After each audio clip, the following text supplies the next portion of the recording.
Live from the tasting room of ESB Brewing in scenic Tampa, Florida, it's the Cranial Emission Show. Interrupting the silence. Drop a little science with an act of defiance by the Cranial Alliance. And Charles was the name that was given to me. And when I'm on the mic, it's like destiny. Well, he's a mover and a shaker, not a flopper or a faker. If he was on chips, he'd be punching out your baker. But there's more to this mix and this recipe. Here's a dash of number 2 of the Cranial 3. My last name, Hito. I'm a mixture of the best, like a sushi-filled burrito. And if you get to know him, then you can go on Miggy. Got the bitty beats like Buck Spot Tweaky. There's still another part in this play on words. His name is Joey T, and he needs to be heard. Joseph T. Needles Incorporated. The mold was broke when I was created. If you need a title, he's got plenty to spare. And if he was a trucker, he'd have a monkey named Bear. Well, I'm the last dog, the final bark of the pack. And now I'm gonna tell you who we are and where we're at. Cranial Emissions is the name of the show. Friday night, 7 to 9 is the time, don't you know? ESB Brewery will be live on the air. Come have a pint with us, we've got plenty to spare. A show for everyone, alive and departed. So enough about us, let's get the show started. Now let's get down and dirty with the triumvirate.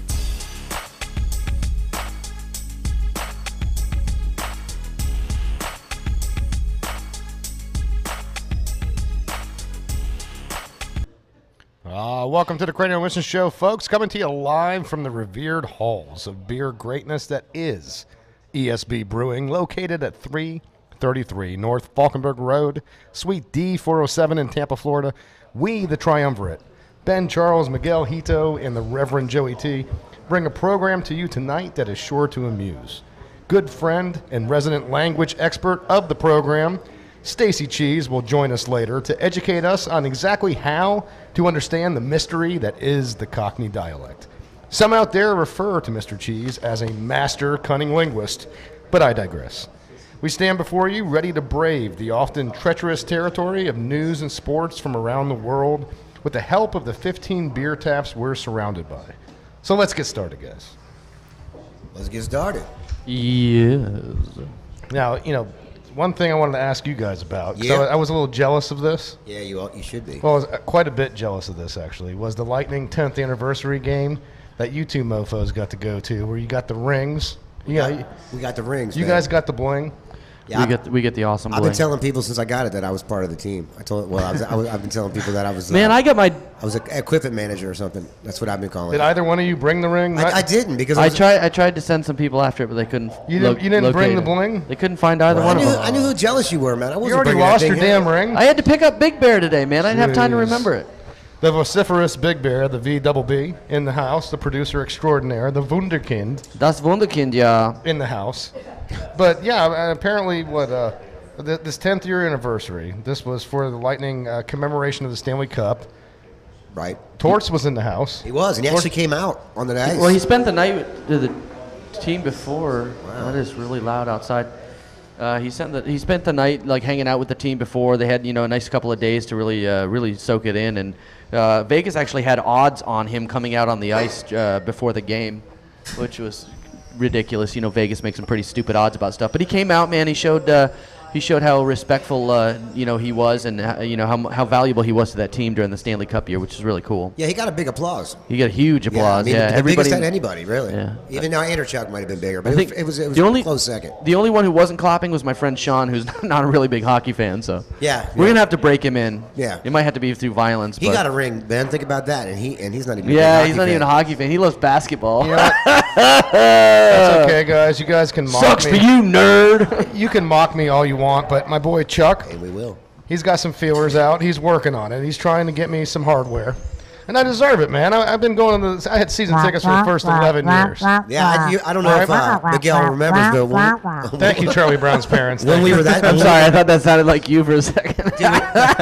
When we were at the game, I was telling him, I was like, man, because we walked in the door, and Mike told me, he's like, oh, they got a good giveaway. They're handing out this ring. And I'm thinking, okay, cool, plastic ring, whatever. We walk through the door, and the guy hands me this thing, and it feels like it's got a chunk of gold in it. And I was like, whoa, we struck it rich.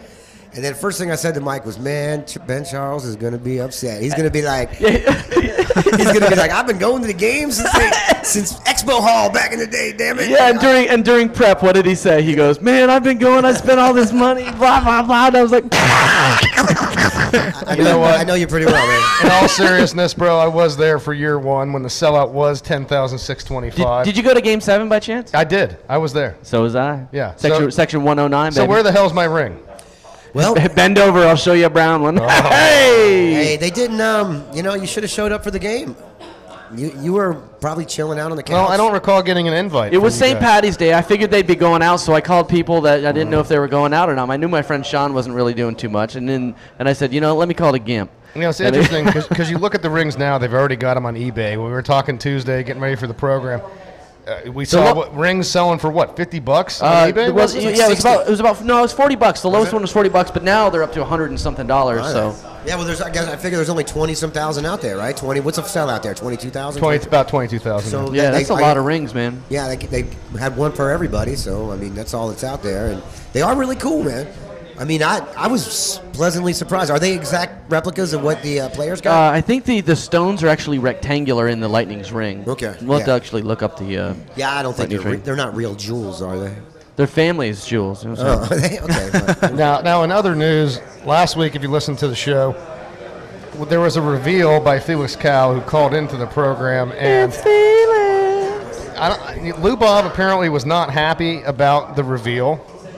He was very miffed about the fact that his personal information was divulged here on the show. Well, let's explain it. I guess Lou Bob's getting a new set of chompers. He's getting a new grill put in, and, right? Because he's had bad teeth for a while, and Felix is paying for it. So he just revealed that I guess Lou Bob prior, years ago. He kind of brought out some of his past drug usage. Well, that's what I'm talking about. Causing but said this is years rot. ago. This is 10 years ago, back when Lou Felix Bob. Felix didn't mean nothing by it. I mean, Absolutely Felix not. he's a very benevolent intolerant gentleman. person, absolutely. Very benevolent gentleman who loves pool boys, but that's neither here nor there. But Lou Bob was none too pleased about this, and so he is going to be joining us a little later. Ooh, all right. To defend himself, I guess. He feels a little upset about the meth reveal, so he wants to come in, elaborate. Well, he shouldn't have smoked meth. He wants to enlighten us about what brought him to that point, and I don't know. It'd be interesting to find out what Lou Bob's defense is through this whole thing. I'm sure it was that husky wife of his. Talking about Bobby Lou. Bobby Lou, big old Bobby Lou. I just think boys will be boys. That's the way I look at it. Now, playing with the boys. One thing I wanted to bring up to you guys was the new role for Sancho. Now, last week we talked about this. Right. And Sancho, get on the mic. Hold on. With the arrival of the VBB over here, the Vociferous Big Bear. Right. Why are you calling him that? He's horrible. No. We talked about this, Sancho. I told you before the show that we're going to keep this to a minimum. Stop. Yeah, you need to stop being jealous. We tried to coach you down. I'm glad they want to catch a bear eating out of the garbage. No, you know what? You need to chill out. We're going to find you a new role, and that's the thing. Is we talked about this, and I think he's going to be marketing for us now, trying to get commercials for us. Yeah. Sancho, we're going to entrust you with this because very important. It's very important that when you speak to these people that you show a better mastery of the English language when you're talking to them. I will debate with everybody. Debate? Yes, I am master debater. I found online. It's a joke. Okay, I got it. Wow, you're getting funny here. It's a good joke. Yeah, that's all right. Yeah. I think it's masturbator, but it's master debater. I'm debating the price. Okay. Oh, the price for the commercial. Yes, it's a joke. I find online. Stop looking at me, Zack. Okay, stop. You know what? You need to calm down, Sancho. Seriously, I am getting sick and tired of the outbursts on the program.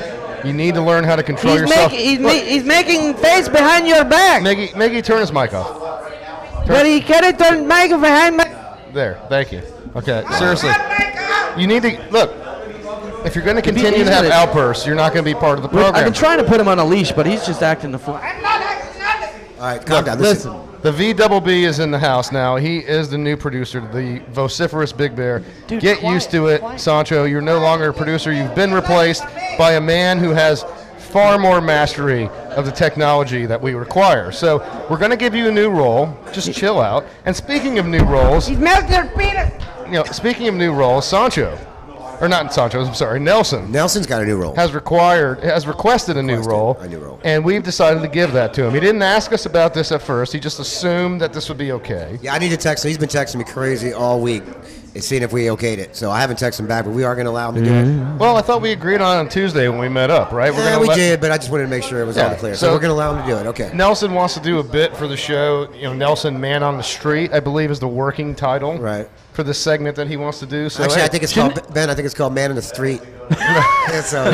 Shouldn't it be called Nelson Boy on the Street? Yeah. Well, technically, he's over 18, so I guess we got to. He's got a heck of a lisp. Yeah, he does have he has a little bit of a problem, but it's getting better. I think he's been going to classes for it, so he's trying to work it out. So we'll see where all that goes. But guys, we've got a lot to get into tonight. All you Craniacs out there listening to us again. We are live at ESB Brewing. 15 different beers to choose from. We have an amazing food truck here in the form of hot boxed steamed cheeseburgers. So you want to come up here, get your beer on, get your radio on, get your grub on, and hang out, man. We're broadcasting from 7 to 9. Now, you can call in. You can be a part of the show at 813-NEW-TALK. That's 813-NEW-TALK. New Talk. So don't be shy. Call in, chime in, whatever you want to do. Now, again, we said we're going to be joined by Sir Stacey Cheese. What about the illustrious TJ? You forgot to mention. Well, I'm getting there. You got to give me time here. Jesus. We've got Lou Bob coming into the studio. He's going to be sitting and talking with us. Don't you say his name in vain. One of the guests that we're going to have as well, we're going to have the magnanimous Bobby Every. Absolutely. Of ESB Brewing. He's going to be sitting down with us later. One of the founders. He's going to be getting us caught up on the comings and goings that is ESB Brewing. I'm excited about that. Yes. And all kinds of sports and odd news to get into. But before we do that, we start the show like we do everyone, and that is with the beer call.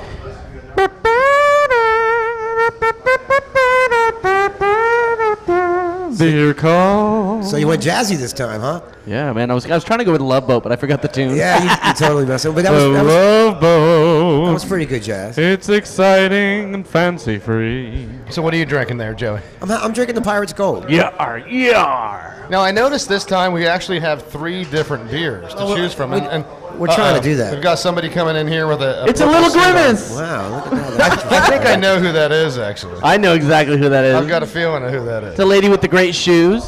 That must be Christina, if I'm not mistaken. And for the Spanish listeners, she's wearing a pupura outfit. That is purple in Spanish, if you didn't know. And we would actually call her Cristina.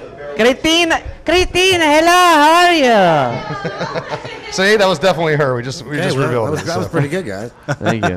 But the beer call, you're going with the Pirate's Gold. Absolutely, Okay. yeah. And Miggy, what are you drinking over there? I'm drinking the Mocha Stout, man. We got to change it up because we've been doing the same thing every week. And at the request of the illustrious TJ, we're going to start trying to mix it up a bit. Yeah, we have to. I'm having the amazing Mocha Stout, really nice and strong, robust flavor. The Mocha Stout is what are we looking at? 2% alcohol? 2%. 5% alcohol. Oh, number 2. I thought you were asking me who I worked for. Who does number 2 work for? Mocha Stout. All right. It's only a 5.0, but it seems a lot more. Yeah, I feel but good I tell about you, it. that's a great beer. TJ poured me one of those before the program. It's a awesome beer. It's sexy. And I'm going with the traditional, the old standby, the Ghost Ship. You can't go wrong with the Ghost Ship. Spectre Schooner, eh? The Spectre Schooner. Spectre Schooner. I had the Mocha Stout earlier. It's a fantastic beer. I have to concur with you, Miggy, that it's a bold flavor to it. It tastes like you're drinking a cup of black coffee in the form of a beer. I almost want to put some. As the some ITJ milk. put it over there, the illustrious TJ behind the bar. So you Craniacs out there, you want a good beer, come see the ITJ. He'll take care of you. Not to be confused with the IJT, the inimitable Joey T. And I have water. Well, good job, man. Well, we get treat your body right. In about friend. 5 years, you'll be there. 5 years, we're going to have you back at this brewery, and we're going to have your first pint and your first hotel booked alone, so you can go home and sleep, not have to drive. Safety first, my friend. On this show, we might be accused of a lot of things, but we're certainly not going to be accused of contributing to a minor. I don't contribute delinquency in a minor. No, we don't do that. Here. Delinquency. It's delinquency. Delinquency. Yeah, right. That's against the law. So of course we. This is like Russian about pooping. No, it's Are not you still? like We've tried to talk to you a number of times, Sancho, about how to properly pronounce the glorious leader in Russia, Vladimir Putin. Vladimir Putin. No. Putin. Putin. Blue team. Well, once again, we'll work on it after the show. You're obviously all right. You'll get it down eventually. This is every week of this pooping thing. You know, getting out of the beer call and getting into something that's quite relevant, I should say, here in the Tampa Bay area. It's the Tampa Bay Lightning. 5 wins in a row on a surge. Last night's game, the victory against Ottawa, a shaky victory, albeit, but a victory nonetheless, ties the Lightning for the longest win streak that they've had all year long. It's interesting to me because with the trade of St. Louis, people expected a collapse, but since the return of Stamkos, after a couple games under his belt to get accustomed again, and after being out for so long, he's surging. The team is starting to develop some chemistry again, and Ryan Callahan is finding his place. I'm excited about what the Lightning are doing in some ways, but I am concerned again about that second and third period play. Yeah, man, this team's so tired, and it's like that's when like everything is crisp and clean, and then all of a sudden the second period starts to dwindle, gets past halfway, and they start to make really stupid mistakes. Well, they're not fast to the puck. No, not at all. They're very lax. I noticed that a lot. It's driving me crazy, man, because you're like, skate a little faster, dude. You could have got the puck. You're going crazy. I was going crazy. Drives you crazy. Yeah, not that crazy. Lightning drives you crazy. But Callahan, did you see that wicked slapper he had last night? Callahan, he had a nice slapper that night. Yeah, but what about Brewer? Man, he threaded a needle with that backhand. Man, that's his first goal of the season, too. First goal actually in 95 games. This was on the heels of the Alex Hemsky goal for Ottawa, which was a thing of beauty. But not to be outdone, Eric Brewer delivers with a once-in-a-lifetime shot on the backhand, top shelf. And that, the thing was with Brewer is we saw him cheating up on the play for quite a while in this season now. It's been about 20, 30 games where Brewer has been applying pressure on the offensive side of things, which is really quite unusual for a player like Eric Brewer. Right. You really didn't see that back when he was playing for the St. Louis Blues. Nope. Or his early tenure here with the Lightning. It's surprising because he was the captain of the Blues at the time. He was indeed, but he was the captain for physical play and defensive play, which, let's face it, we haven't seen as much of what we would like to hear. When he got to the Lightning, he was, I called for him to be gone right away. He did not play well. But you talk about the play of Ryan Callahan, Joey. That slap shot was a thing of beauty, a beautiful pass to him, right in the wheelhouse. It was reminiscent of what we see when Steven Stamkos is set up for goals. I'm liking the chemistry we're starting to see with Ryan Callahan, and he's really starting to click with Andre Palat, a guy that we've talked about time and time again, who seems to be getting better and better for the Lightning. Palat seems to have chemistry with everybody, though. Am I wrong on that? He really... He is the chemist. We're gonna call him the chemist. He is Andre a good Palat. nickname. He's got it. Wherever he plays, he makes great passes. And when I like the way he skates in the zone. He brings it in. He brings the puck in well. I think he's one of the better guys. And he's good defensively as well. Yeah, he's pretty much the total package. Spectacular defensively. I mean, this is a great sign for. With having Druin down in the minors, we're looking at having a pretty good offensive team next year. And with all the talk about Yzerman, all the consternation, all the criticism about the moves that Yzerman has made, particularly the one about dealing Marty St. Louis, I disagree. You look at Marty St. Louis, you look at the play with the Rangers so far. I believe he's only got 2 assists in 8 games with the Rangers. Yeah. So he's slumping with them. He hasn't really, people were talking all this smack and saying that when he goes to the Rangers, he's going to light it up, etc. Hasn't done it. And, you talk about Yzerman, you want to criticize this guy. This is a guy that took a team with a suspect farm system, turned them into what many consider the top farm system now in the NHL. Goaltending was a position that we were devoid of prospects in. And now you look at it, not only do you have the play of Ben Bishop as our starter, who Yzerman dealt Corey Conacher for, basically robbed the Ottawa Senators for that deal. How good do you think they felt about that last night? Yeah, not good. On top of that, look at all the prospects now in the minors. You've got Kristers Godlevskis, Andre Vasilevsky, who they drafted in the first round, and the play of Adam Wilcox, who was a late round pick. It's a gay Billy Mays. Adam Wilcox, who's playing for the University of Minnesota, who, as a goaltender, may win the Hobie Baker Award for best college player, and that's not something you see very often with college goaltenders. No, not at all. But back in Marty St. Louis real quick. Do you think the reason why you saw so many more points with the Lightning is, he was a captain here. These guys obviously looked way up to him. Gay Billy Mays. I think they were looking for him more here, obviously. Here they were trying to pass it. I think trying to blend into the Rangers is going to be a little tough. They're not really looking to pass it. No, I don't want to buy sex, Gay Billy Mays. Why is the GBM showing off his knife? Everybody look, it's the Gay Billy Mays. So it slices and dices? Is that what you're showing us over there, GBM? Does that come with Gay Billy Mays for everyone out there in YouTube land. Now, when you do that, it's important that you make your wrist more limp. Yeah. I will. I probably shouldn't say that to you with a knife in your hand. Yeah, probably not. We'll go live on the third or fourth stab in you. All right. Well, we're going to ask you to go sit down, sir. Now that we've established that we're broadcasting from a prison versus ESB. Why is that guy so weird? He's bringing knife over here. He doesn't like you, Sancho. Give me the mic. You know, this wouldn't be the first time. This wouldn't be the first time that a co-host was stabbed here, as that happened last week. But while we're on, again, going That was messed up Going back to the stuff right goaltending there. situation. Okay, Ben Bishop, who now has broken the record for wins by Tampa Bay Lightning goaltenders Over Hobby Bolin, yeah. Yeah, the esteemed Hobby Bolin, who was considered the all-time great, more wins than Hobby Bolin now. And you look at again, you look at the play of the goaltenders here. We're really starting to see some wealth at that position. I mean, I'm excited about the future when it comes to the goaltending position.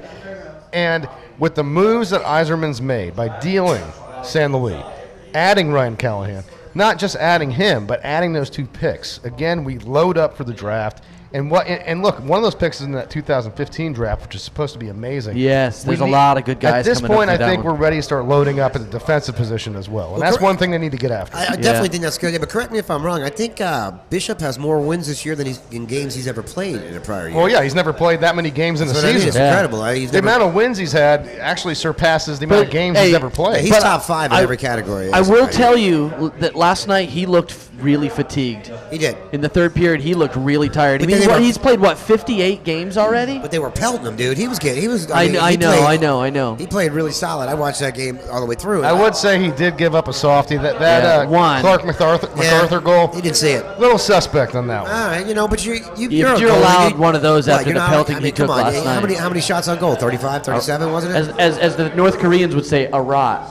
A rot. A rot of shots. There's a rot of shots. Well, guys, we are up against it. We've got another commercial break. Well, our first commercial break, I should say. Not another. Another? But our first one that we've got to get into. So everyone out there in Radio Land, all you Craniacs listening to us live or listening in archive, stay with us. We'll be right back after this.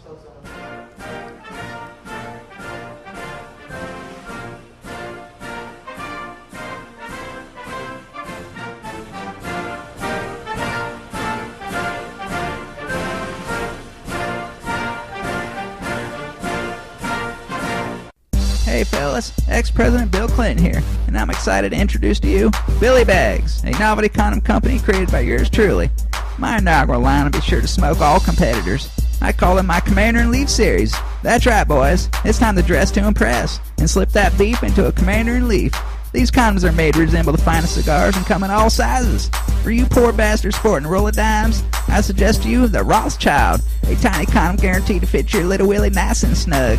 The Lonsdale is perfect for you fellas that meet the approval rating in length, but can't quite cut in the girth department. These narrow sheets fit tight and scoff at mother friction. This now leaves us with you boys, like myself, who put condoms to the ultimate test. I proudly present to you the Presidente. We put years of research with the help from NASA, developing a meat shield that can handle any circumstance. We tested these condoms deep in the jungles of the Congo, and the results are astounding. We even have a specialty condom for those of you that like to provide a little secret service to the stink wrinkle. The Toro is an extra thick elastic wonder, assured to handle the extra stress caused by butt sex.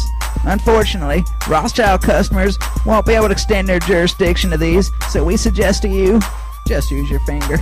Together, these condoms create quite the rubber government, and we hope all men and women vote for my product to be erected as the condom of the future. I am Bill Clinton, and I approve of these receptacles. Look for Billy Bags in a drugstore near you.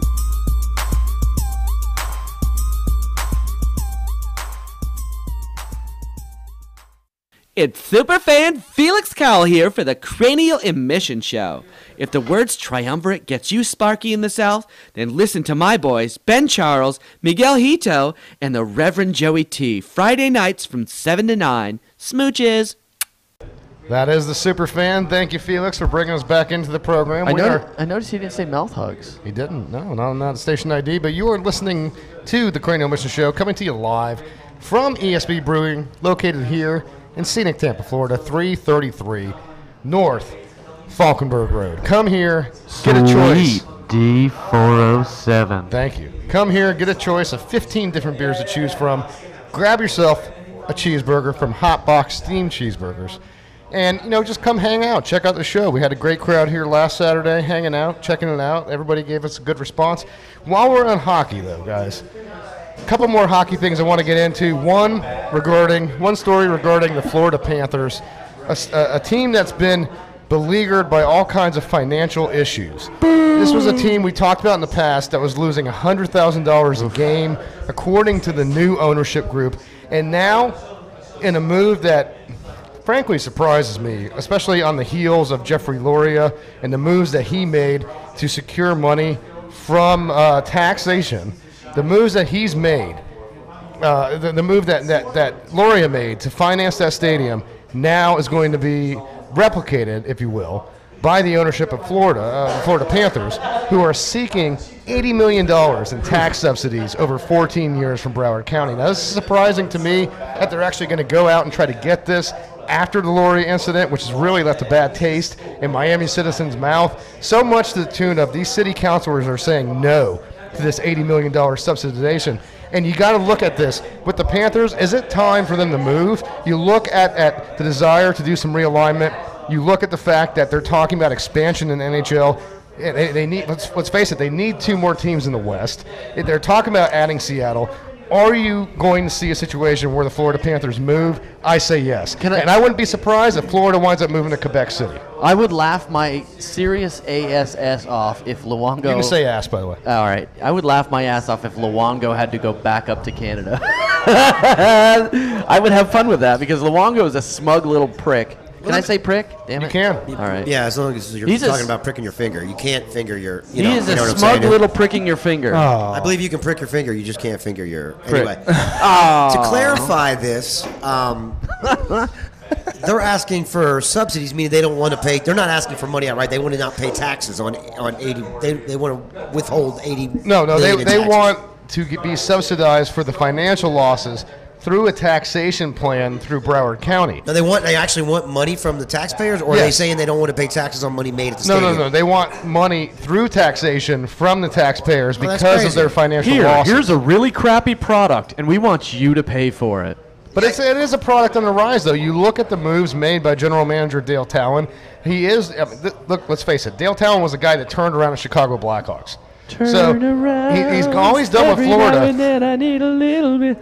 You look at the moves. You look at the moves that are made by Dale Talon. All he's done is get a ton of draft picks and try to pick up all this youth. And you give the Florida Panthers a couple years, they're going to be a good team. So yeah, but they also lost a lot of good players. They did. Jay Bomeister, Stephen Weiss went to Detroit. Well, I would disagree with you. Stephen Weiss is a good player. Well, he was when he played for Florida. But anybody out there, any team out there that's a destination for relocation has got to be licking their chops to be able to get a team like the Florida Panthers in the situation they're in, because they, look, if they do move over, you're really looking at about a 3-year window before they get to be a competitive team, to be a rather good team with all the prospects they have in town. Right, they seem to be in a kind of similar situation that the Rays are in. If anybody would pay some money to see them, they might be able to keep some of these people on their team. But they're basically, they spend the money, they build a decent team, nobody comes out to see it, and then they're stuck with trying to sell off their players once again because they can't afford it. They have a low payroll. And what you're seeing with the Panthers is that the appetite has diminished for tax support. You look at, especially in Miami, they've done it with the Marlins. They did it with. They're fatigued. Yeah, they did it for the Dolphin Stadium as well. They get burnt on every time.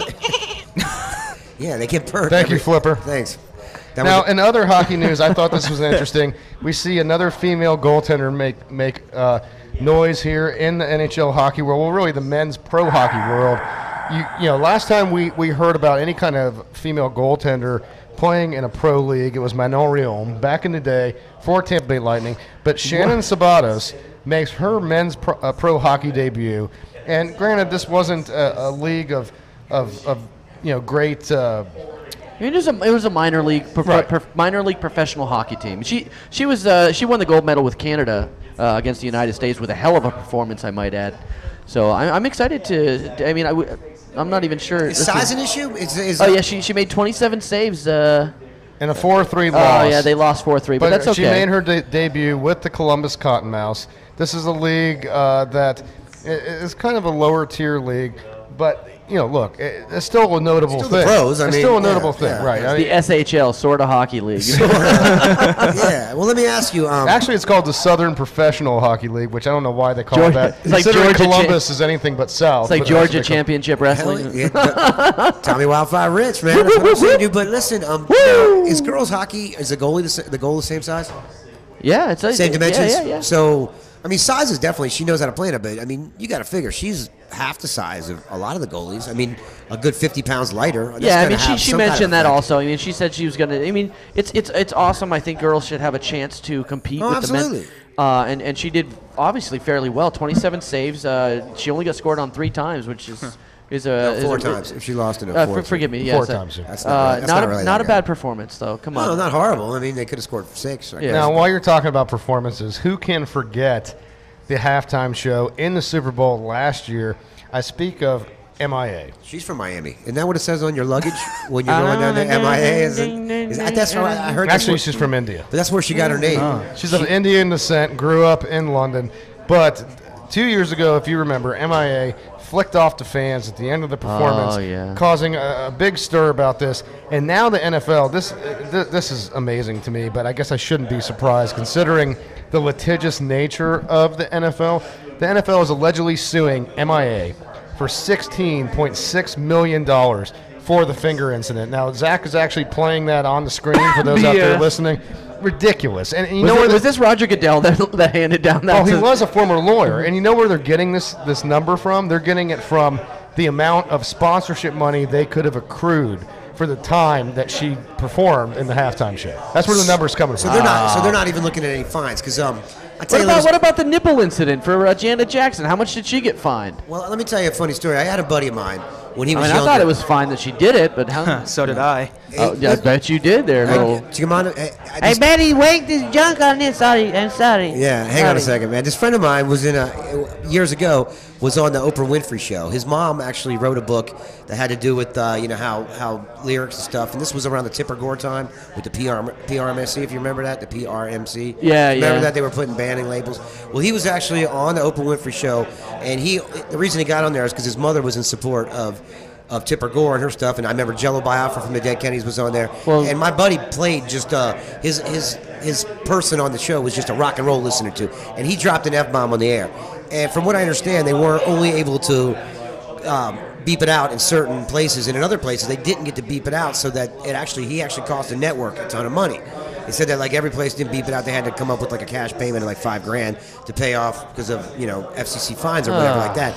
Now, do we know if the NFL was fined at all for her flicking off, or because normally if you see that on a TV show they'll blur it out the finger.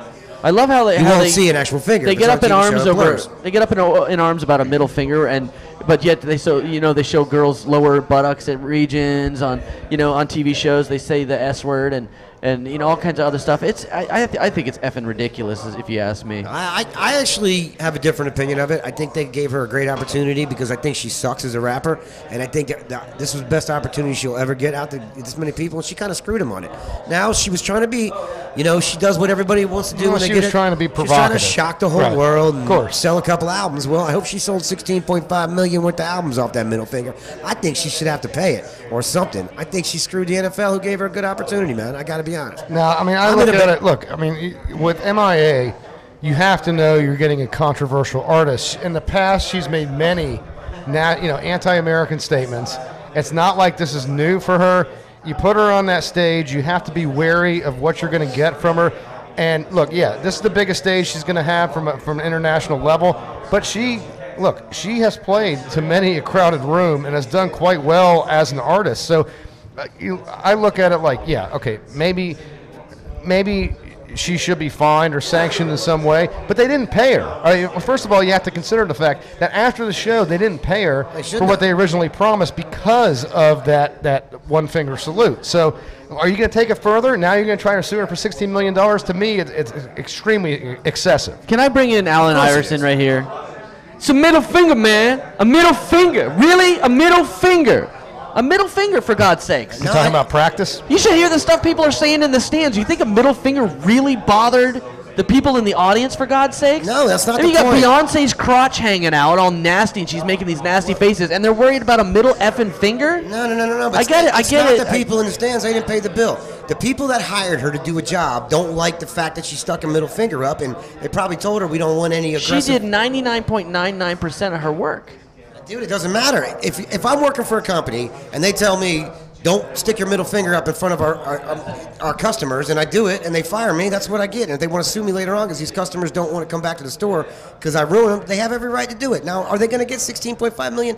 Hell no, they're not. They're just trying to make a point, and that's what. And they made a great point. And I think the next person who gets on the stage might think again about sticking their middle finger. I think the point about the NFL and their greed has been well established for a long time. I agree. I get you. I feel you on that. But then they did put Madonna's ugly ass up there. Yeah, so but she, what can you do? I think her flappy arms should have cost her $15.5 million, to be honest. But I don't see the flappy arms. It's disgusting. It's gross. A woman that's beautiful should have not arms like this. Yes, cottage cheese arms should not be allowed. Somebody should have gave her a hoodie. Now, while we're talking about rappers and how they influence the NFL, Master P back in the news again with Cash Money Sports. Apparently, a Texas A&M star signs with Cash Money Sports and Master P. Actually, it's for representation. Birdman and Slim are representing him. Oh, really? Yeah. I don't even know who the hell Birdman and Slim are. Birdman's awesome. He's awesome. What's his name from the? I thought Birdman was a player for the Heat. No. That's my boy. See, Zack could enlighten us on this because he's a little more in the loop here. Enlighten us, please. B, enlighten us on this. Who the hell is Birdman? Big Bear. Birdman's a rapper. He does songs like Dark Shades and. No, he did that one song with the greatest line I've ever heard. He's like. Something. He's talking about seats in his truck. He's like, seats in the truck. I got the alligator seats are gonna bite your butt. The greatest line in any of their stupid songs I've ever heard. Well, I've never ever heard him. So he's. It's their But music Master stuff. P back in the news. This was the guy that represented Ricky Williams. Right. And failed kind of miserably on this. I mean, granted, if you look at the money Ricky he had got, problems. Ricky liked the weed, man. Yeah, but that was before Ricky had problems in the NFL. He had problems in college, granted. No, Ricky represented himself. Actually, Ricky's father represented him when he signed with St. Louis. That's right. No, I'm sorry, New Orleans. When he signed with New Orleans, I thought he was represented by Master P. No. Not at that time. It was his after father. that. Yeah, when he moved to the Dolphins. It was his comeback that he got, and Master P actually did him a good job and got him back into the NFL. But you know what? I think these guys they're Jay-Z and Master P are just figuring out that these. Most of these guys that handle all this, the agents, don't do crap, man. No, they don't. All they do is they got some guys a year, and they know how to do it. And they're pretty much just like, hey, they'll probably give them a better percentage, I would think, and they're probably treating them better. And, I'd love to be an agent. Those guys make a lot of money doing nothing. Yeah, the package they're probably presenting him is a hell of a lot better than some Johnny guy off the street. He probably feels like they'll understand him more. Yeah. They're from similar, neighborhoods or whatever, so they're probably like, hey, I think this guy's going to steer me better than Scott Boers. And they're man, our music sucks. Let's get into something else. Yes. Master P, who hasn't been in the headlines in a long time, really. But he doesn't have any more kids to give albums to, so he's like, hey, I got to have some more kids to get in this from treating him better to seeking better treatment, I covered the story before you about Jim Irsay. Oh, Jimmy. What happened, Jimmy? Man. Big Jimmy, the owner of the Indianapolis Colts. Big Jim. I just saw him today on Parks and Rec. There was an old Parks and Recreation. With Jim Irsay in it? Yeah, they go to the stadium for somebody's. And it was so funny. He was on there. I was like, hey, Mom, that's Was he drunk and was he in possession of controlled substances? He looked like it. I'm just allegedly. I just watched the TV show, so it's hard to say. But what do you make about this? Allegedly. You look at the story with Jim Irsay. He's now turned over control of the Indianapolis Colts to his daughter. Enters himself into rehab, and I find it interesting. But the NFL, he buy his own rehab? Oh great! A woman behind the wheel. Hey, damn! I'm just kidding. All the women. That was Miguel Hito. Please address any comments kidding. to MiguelHito.com or something. Yeah, that was Miguel. But the Hito. NFL apparently, NFL getting involved in this situation as well. They're not too happy about this Jim Irsay situation, and this is on the heels of last year with the GM for Denver. Who got in trouble for a similar thing. It wasn't a possession of controlled substance, but it was a DUI situation, right? And these are the guys that are standing in front of their players telling them, listen, if you're going to go out drinking, please take a cab. I mean, what the hell is Jim Irsay doing behind the wheel of a car? This guy's worth millions of dollars. Why can't he get a cab? Take a breath. You know what? I've been in a lot of cabs. This is the most dude, I take cabs and I can't afford them. And it drives me crazy. You telling me I've been in a lot of cabs. And if you want to do some blow, allegedly, whatever the control stuff was, most cab drivers don't care if you tip them good enough. So Jim, take a cab, man. You give cab driver a big enough tip, he'll probably bring in a briefcase with a bunch of blow in it. He'll take it to the right neighborhood if you want. The thing is, Jim, you just got to take a cab. Hey, don't worry, I know a guy. Yeah, hey, doesn't Jim doesn't he have a limo? Now, one last thing, because we're up against the break here. We're running out of time. But one last thing I wanted to get into, and Joe, I know you're going to have an opinion about this. I immediately thought of you when I read this story.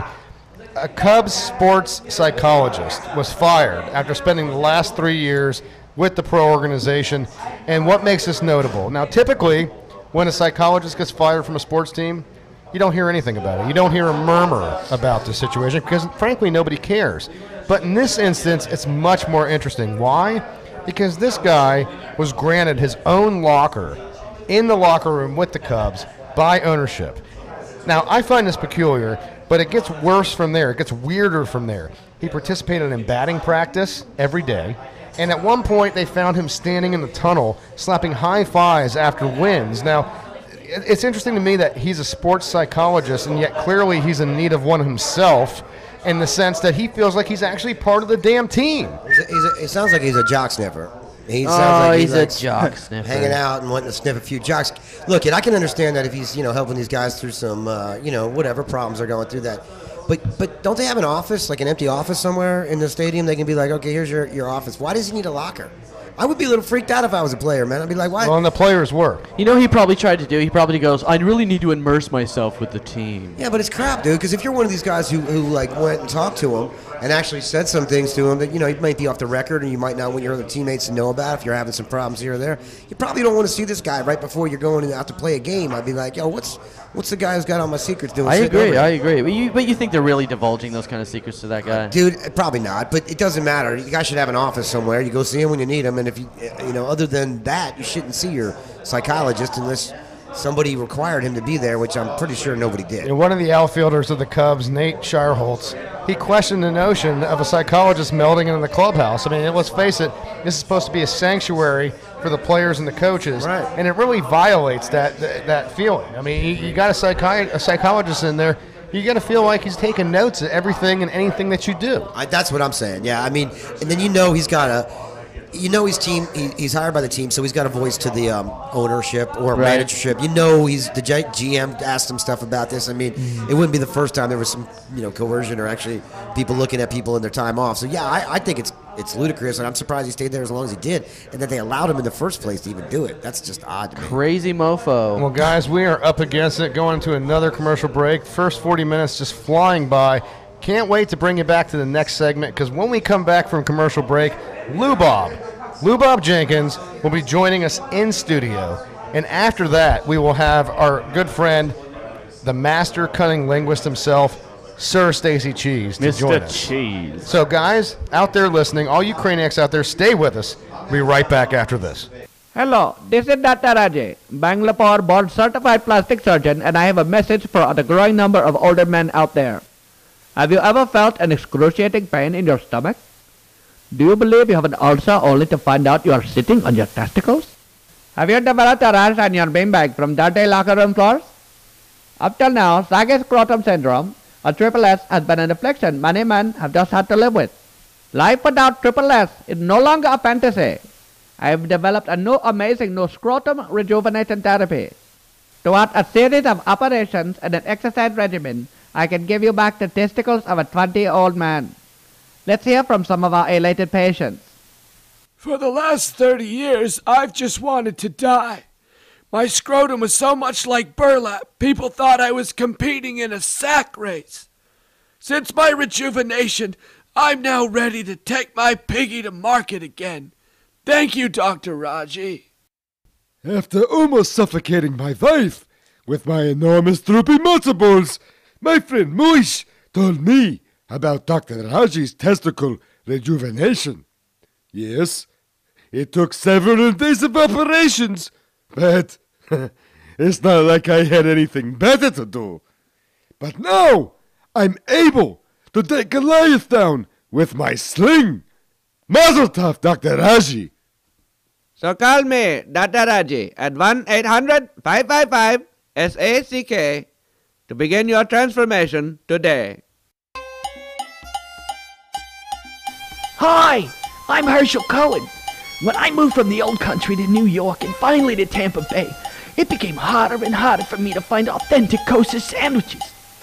Finally, I created what I believe is the perfect union between meat and bread. But I realized it was missing something. With the help of my Gentile brother-in-law, Seamus O'Malley, I understood a great brew was the ideal accompaniment to my kosher delight. That's why we created Hebrews. Here, we have the chutzpah to create the glory of America's past in a great meal with a great beer.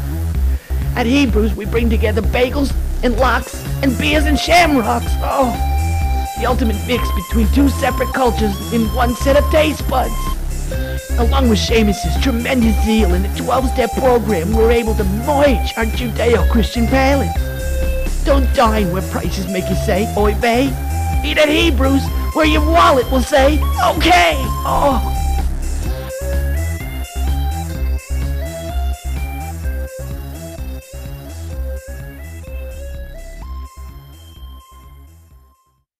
Hey, it's Nelson, professional voiceover actor and former intern with the Cranial Mission Show. You're listening to three of my favorite amigos, Ben Charles, Miguel Hito, and the Reverend Joey T. Welcome back to the Cranial Mission Show, coming to you live from ESB Brewing, located here in scenic Tampa, Florida, 333 North Falkenburg Road, Suite D. Sweet D. There you go. There you go. You guys are harmonized on that. Don't interrupt Miguel, you jerk. Don't get Dude, we're gonna have to have another talk. Dude, if you don't calm down, I swear to God, we're gonna put you off the show. You know what? I'm really starting to wonder if I don't need to bitch slap him like I did Nelson that one day. Seriously. Allegedly. No, you won't. You little sawed-off midget. No, you won't. Sawed-off midget. If you want to be a part of the show, you can call in at 813-NEW-TALK. You can join the triumvirate, Ben Charles, Miguel Hito, the Reverend Joey T.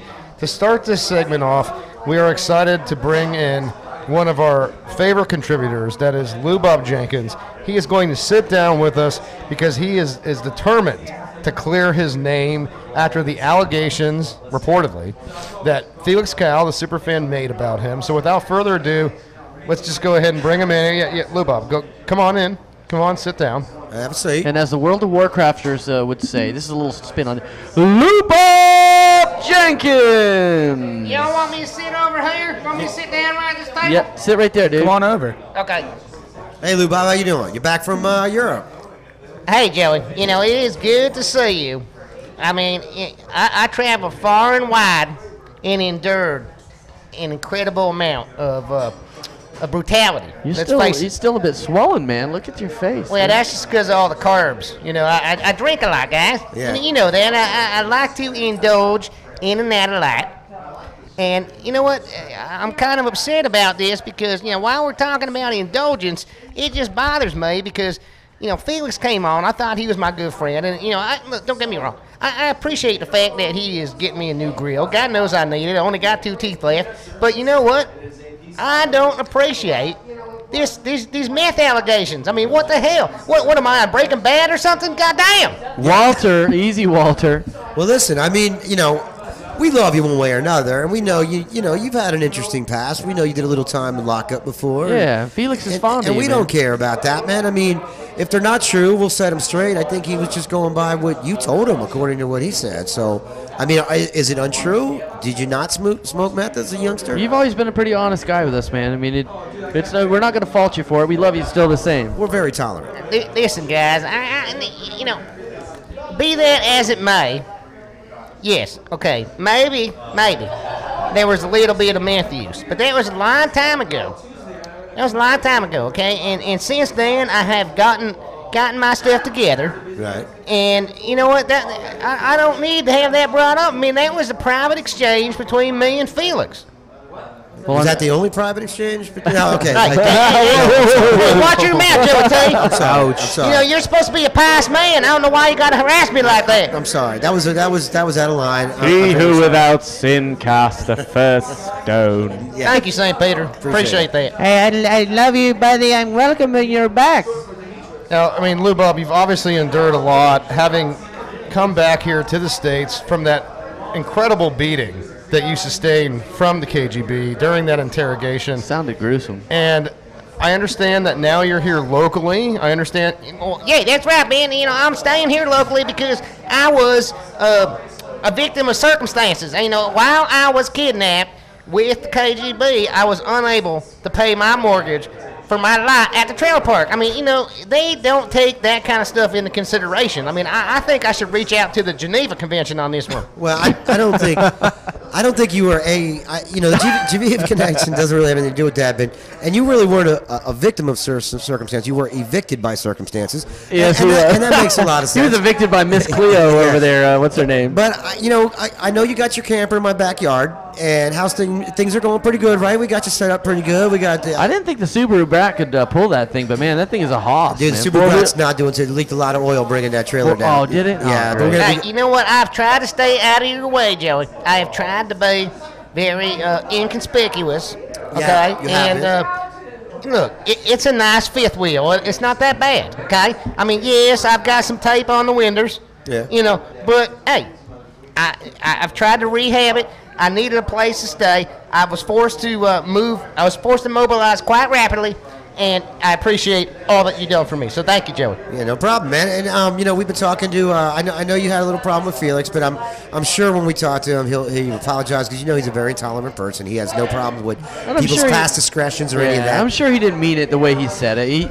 He was just trying to. Really, we got gay Billy Mays eyeballing. Hi, Billy Mays here. Billy Mays here for I Love Wieners. For Oxycontin. No, clean.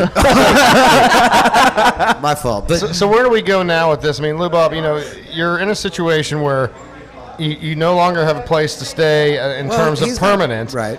And it sounds like he's really in need of some gainful employment. That's what I was going to talk to him about. So you guys have any suggestions for him? I mean, look, us here, the Triumvirate, here at the Cranial Mission Show, we typically are a treasure trove of useful advice. So, guys, do you have anything to offer Lou Bob? I mean, any ideas of what he can do for a living?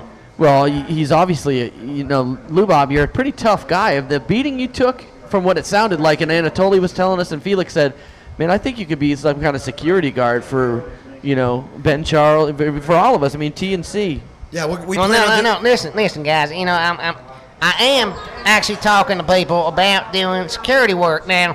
I'm talking about there's a group that wants to hire me, and they want me to do some security for a group known as TNC. What's that? That's it used to be TLC, but ever since One Eye died, now it's just TNC. That was Left Eye, by the way. Or Left Eye, whatever the hell. Now I don't know. I don't pay attention to this stuff. But ever since she died, now it's just TNC, and so. They're talking about having me for security, so we'll see. Hey, you know what? I learned a long time ago not to chase waterfalls. Thank you. Yeah, well, and okay, so that sounds like a very viable option, and we're happy that you did that on your own. But once again, if you feel like that's not going to work out because you kind of insulted them already, and more. I thought he was talking about the surf shop. Yeah, first, me too. I was like, Town and Country. What, you're doing surfboards now? Okay, but listen, if that doesn't work out for you, you're more than welcome to come do because from what I understand, we're going to be doing some off-site, some remotes. We're going to be doing some remotes with the show soon, so we get some good stuff in the I works. would be happy to oblige you guys. So you need to let me know now. Okay, now.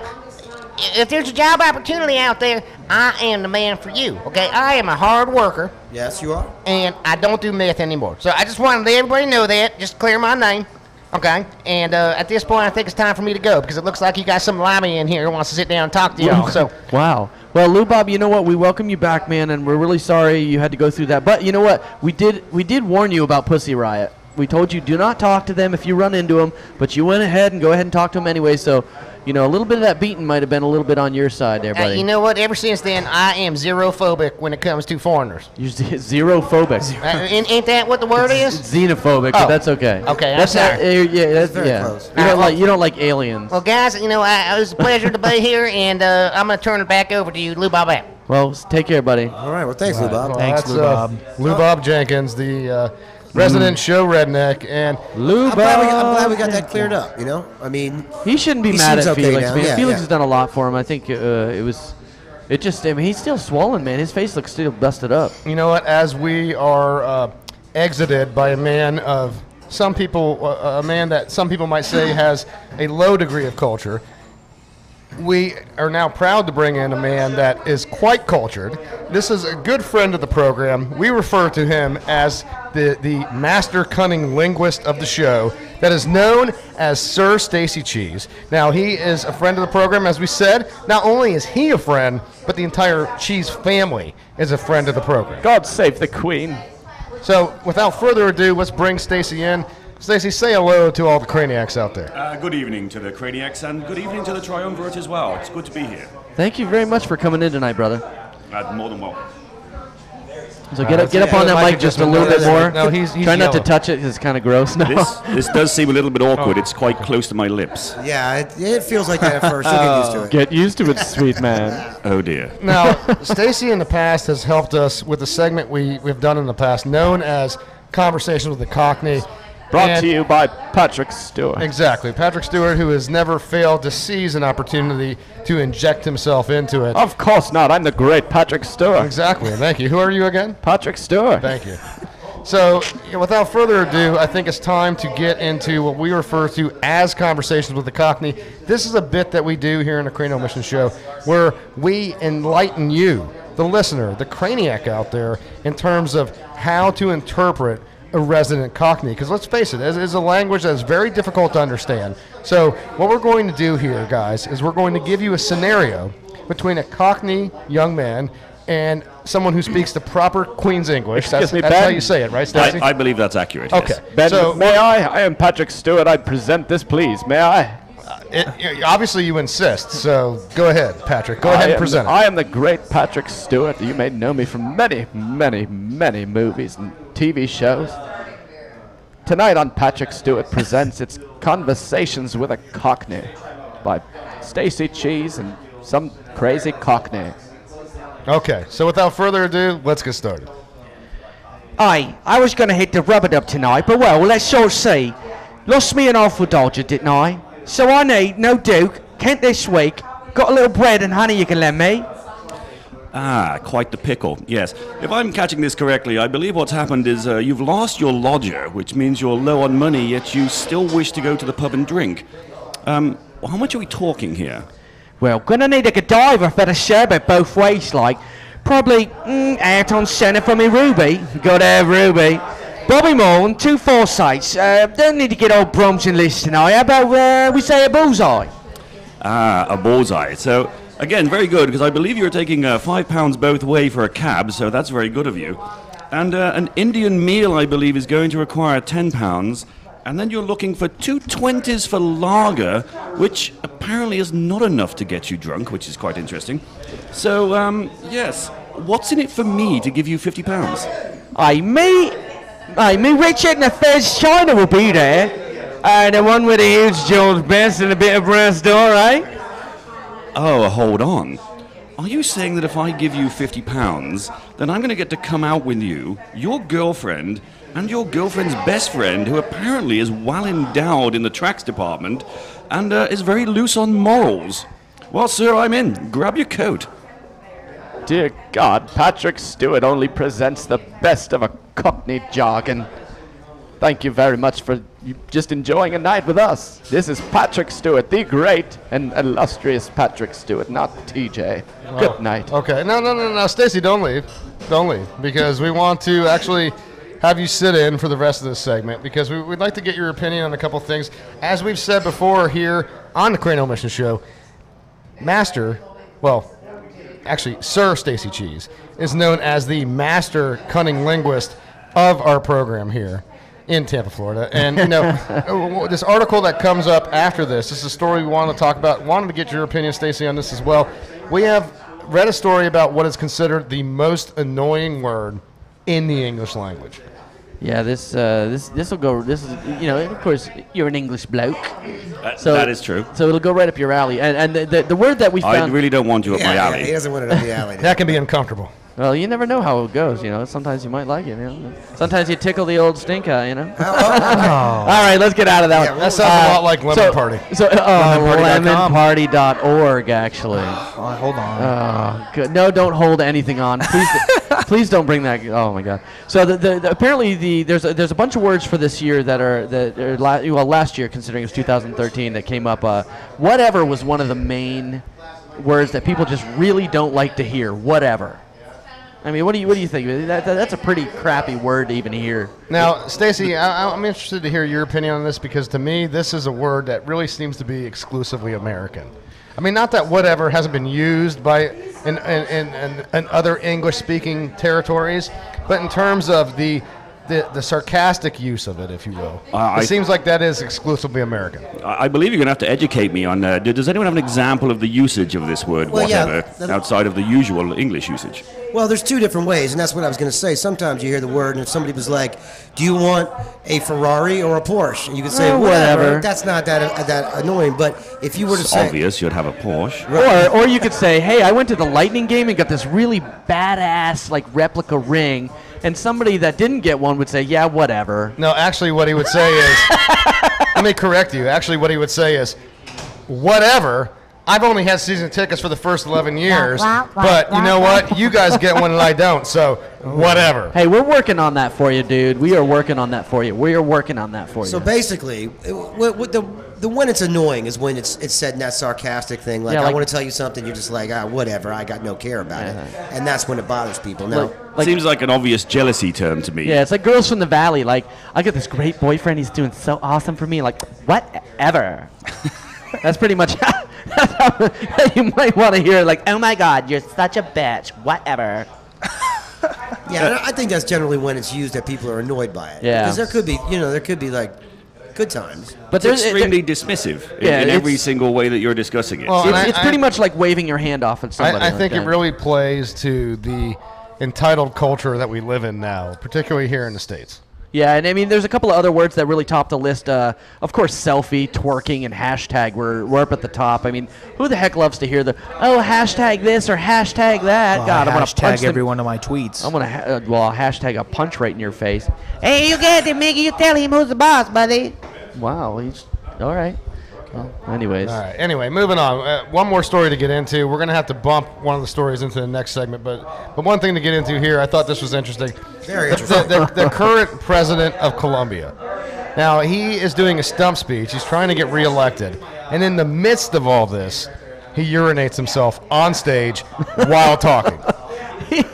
Now, is that really, I mean, look, you're out there trying to get endorsements. You're trying to get campaign funding. And you know, if anything is going to tell you that he's going to piss it away, I don't know what does. It does, however, show a certain dedication to the cause. Yeah, because he did not step off that podium. See, oh my God, I got to go to the bathroom. I should have thought this ahead of time, but he didn't. And he stood on stage and he's like, I need you to stand behind me very much because I'm going to be the new president. Where was he at? Colombia.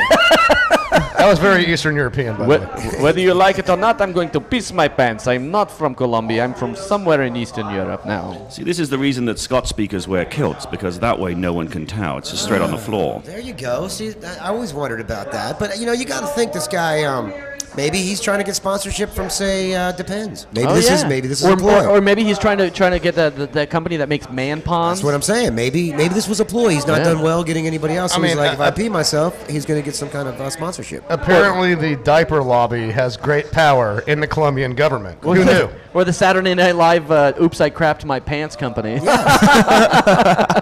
And it's good that he has people standing behind him, I guess, because you definitely want to stand in front of this guy. Watching the video is really, really funny. Can if you watch it, it's just that little spot like. And it's growing. Yeah, it keeps growing as he's talking. Does he not know? Was his penis numb or something? What was going on during this? I know. Maybe he went to the bathroom and then you know how you like a little bit lets go. Maybe he just like had a prostate problem and it just kind of like half of it came out and then all of a sudden he puts it away and then his wee wee's just like, yeah, I'm not done yet. I'm just gonna go ahead and go. You should buy a rubber band. If that's not a resounding endorsement for a manufacturing plant for catheters in Colombia, absolutely, then I don't know what is. I think this is a ploy. I think there's something behind this. I think he's looking for sponsorship, or he's trying to get the P vote. Yeah, I don't know what that means. Is that a large vote? I need the people to be behind me. Yeah, I don't know. I mean, or maybe apparently in front of my pants. Yes. Exactly. Well, guys, we are up against it. You know, like segment's running late because we're having a lot of fun here. I want to give thanks to Sir Stacey Cheese, Yes. our master cutting linguist here Very on cunning. the program. Don't forget Patrick Stewart. Yeah, screw Patrick Stewart. Yeah. Don't you talk to me like. All right, cut him off, man. Jeez, Patrick, come on, You know, man. We got you on the Stacey, show. thank you gotta so act- much for joining the program. We look forward to further updates in your realm of expertise. That's why you are, in fact, the cutting linguist. Thank you very much for having me, and not in the biblical way. We need to try to get your folks on here one day too. We need to have them call from jolly old Yes, England. a shout out to Susan Mary. We'll have to figure Hello, that Mother out. and Father. I'm not sure that anyone's going to understand my father if he gets on the phone, but we could try. That would be Hey, fun. we got you on the station. You got to call in here and just try to do what you got to do. You know what I'm saying? Is that your Mr. Cheese? Yeah, she's got to come on the show. She's talking about what's doing sports and what's not. Hey, we can talk about football. You know, he's not like Tottenham, you know? Tottenham's a bunch of crap there. Maybe next time we should do a conversation with Father instead of with the Cockney. I can make that happen. Yeah, I would love to have him. I love your dad, man. I met him that one time, him and your mom. It would be good to have a Duke on the show. Yeah. So that would be quite a thing. That would be good. I can't wait for him to say, "Hey, it's like having a donkey strawberries." You know, that was probably my favorite line that he gave me. All right, well, guys, we got to All jump right. into a commercial break. We're running late. So all you out there, all you Craniacs, stay with us. We'll be right back after this. Have you been minding your own business, only to have your day or evening ruined by a dirty animal? Well, at Bitch Be Gone Animal Control, we're here to ensure these pests won't bother you no more. We use top-of-the-line traps and hunting techniques to capture our prey so that you can get on with your day. Here's our boys in action. Look at that. This one's been way overfed, Jimmy. Why don't you lay down that banana pudding trap? That's it. That's it now. A little closer. A little closer now. Oh, she bit me on the nipple. Get it. Got you, bitch. Hey, what are you doing? Where are you taking me? Sorry, ma'am. We got called about you pestering these gentlemen. You're doing our job. At Bitch Be Gone Animal Control, we guarantee to capture every sort of creature that may be invading your personal space. Give us a call at 555-GET-UGLY, and we'll come and rescue you from those pesky varmints. Here's our boys again on another successful rescue mission. Okay, Billy. Before we go in, we want to be real careful now. This one seems to be quick and fasted. All right, let's slow this range. And then pounce. Easy. Easy. Boom goes dynamite. Oh my God! What the are you doing? Get your damn hands off of me! So, ma'am, these young men called us for our services. We're just doing our job. You see there? At Bitch Be Gone, we're helping the single man fight the good fight against the unwanted. So the next time you fall victim to the advances of a mangy mess of a woman, you know who to call. And remember, at Bitch Be Gone Animal Control, don't be mad. We're just doing our job.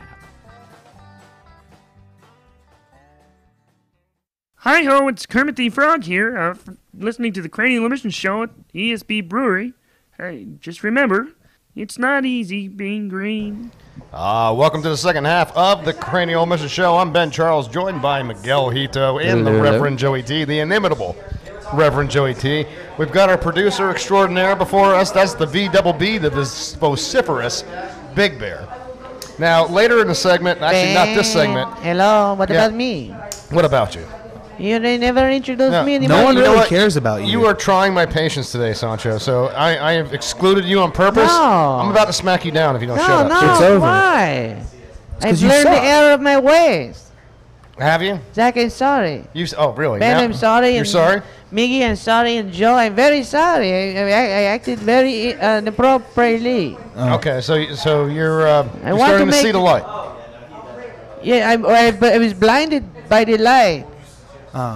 You're blinded by the light, but now are you seeing I was the light? wrapped up like a deuce. All right. Jeez, man. Maybe. All right. Sancho, that was funny. Well, I'll give you that. This is good joke. It's a song I heard the other day on the movie. Yeah, that was good. But let's get back to the show. If you don't mind. You All mind right, if we, now, if you want to be a part of the program, you can call us at 813-NEW-TALK. Thank you out there to Lou Bob and to Sir Stacey Cheese for joining us in the previous segment. Next segment, you want to make sure you don't miss that, but we will be joined next segment by the magnanimous Bobby Every, who will be joining us then to talk about ESB Brewing and all the pursuits that they are undertaking here. And that is where we broadcast from, ESB Brewing 333 North Falkenburg Road, Suite D.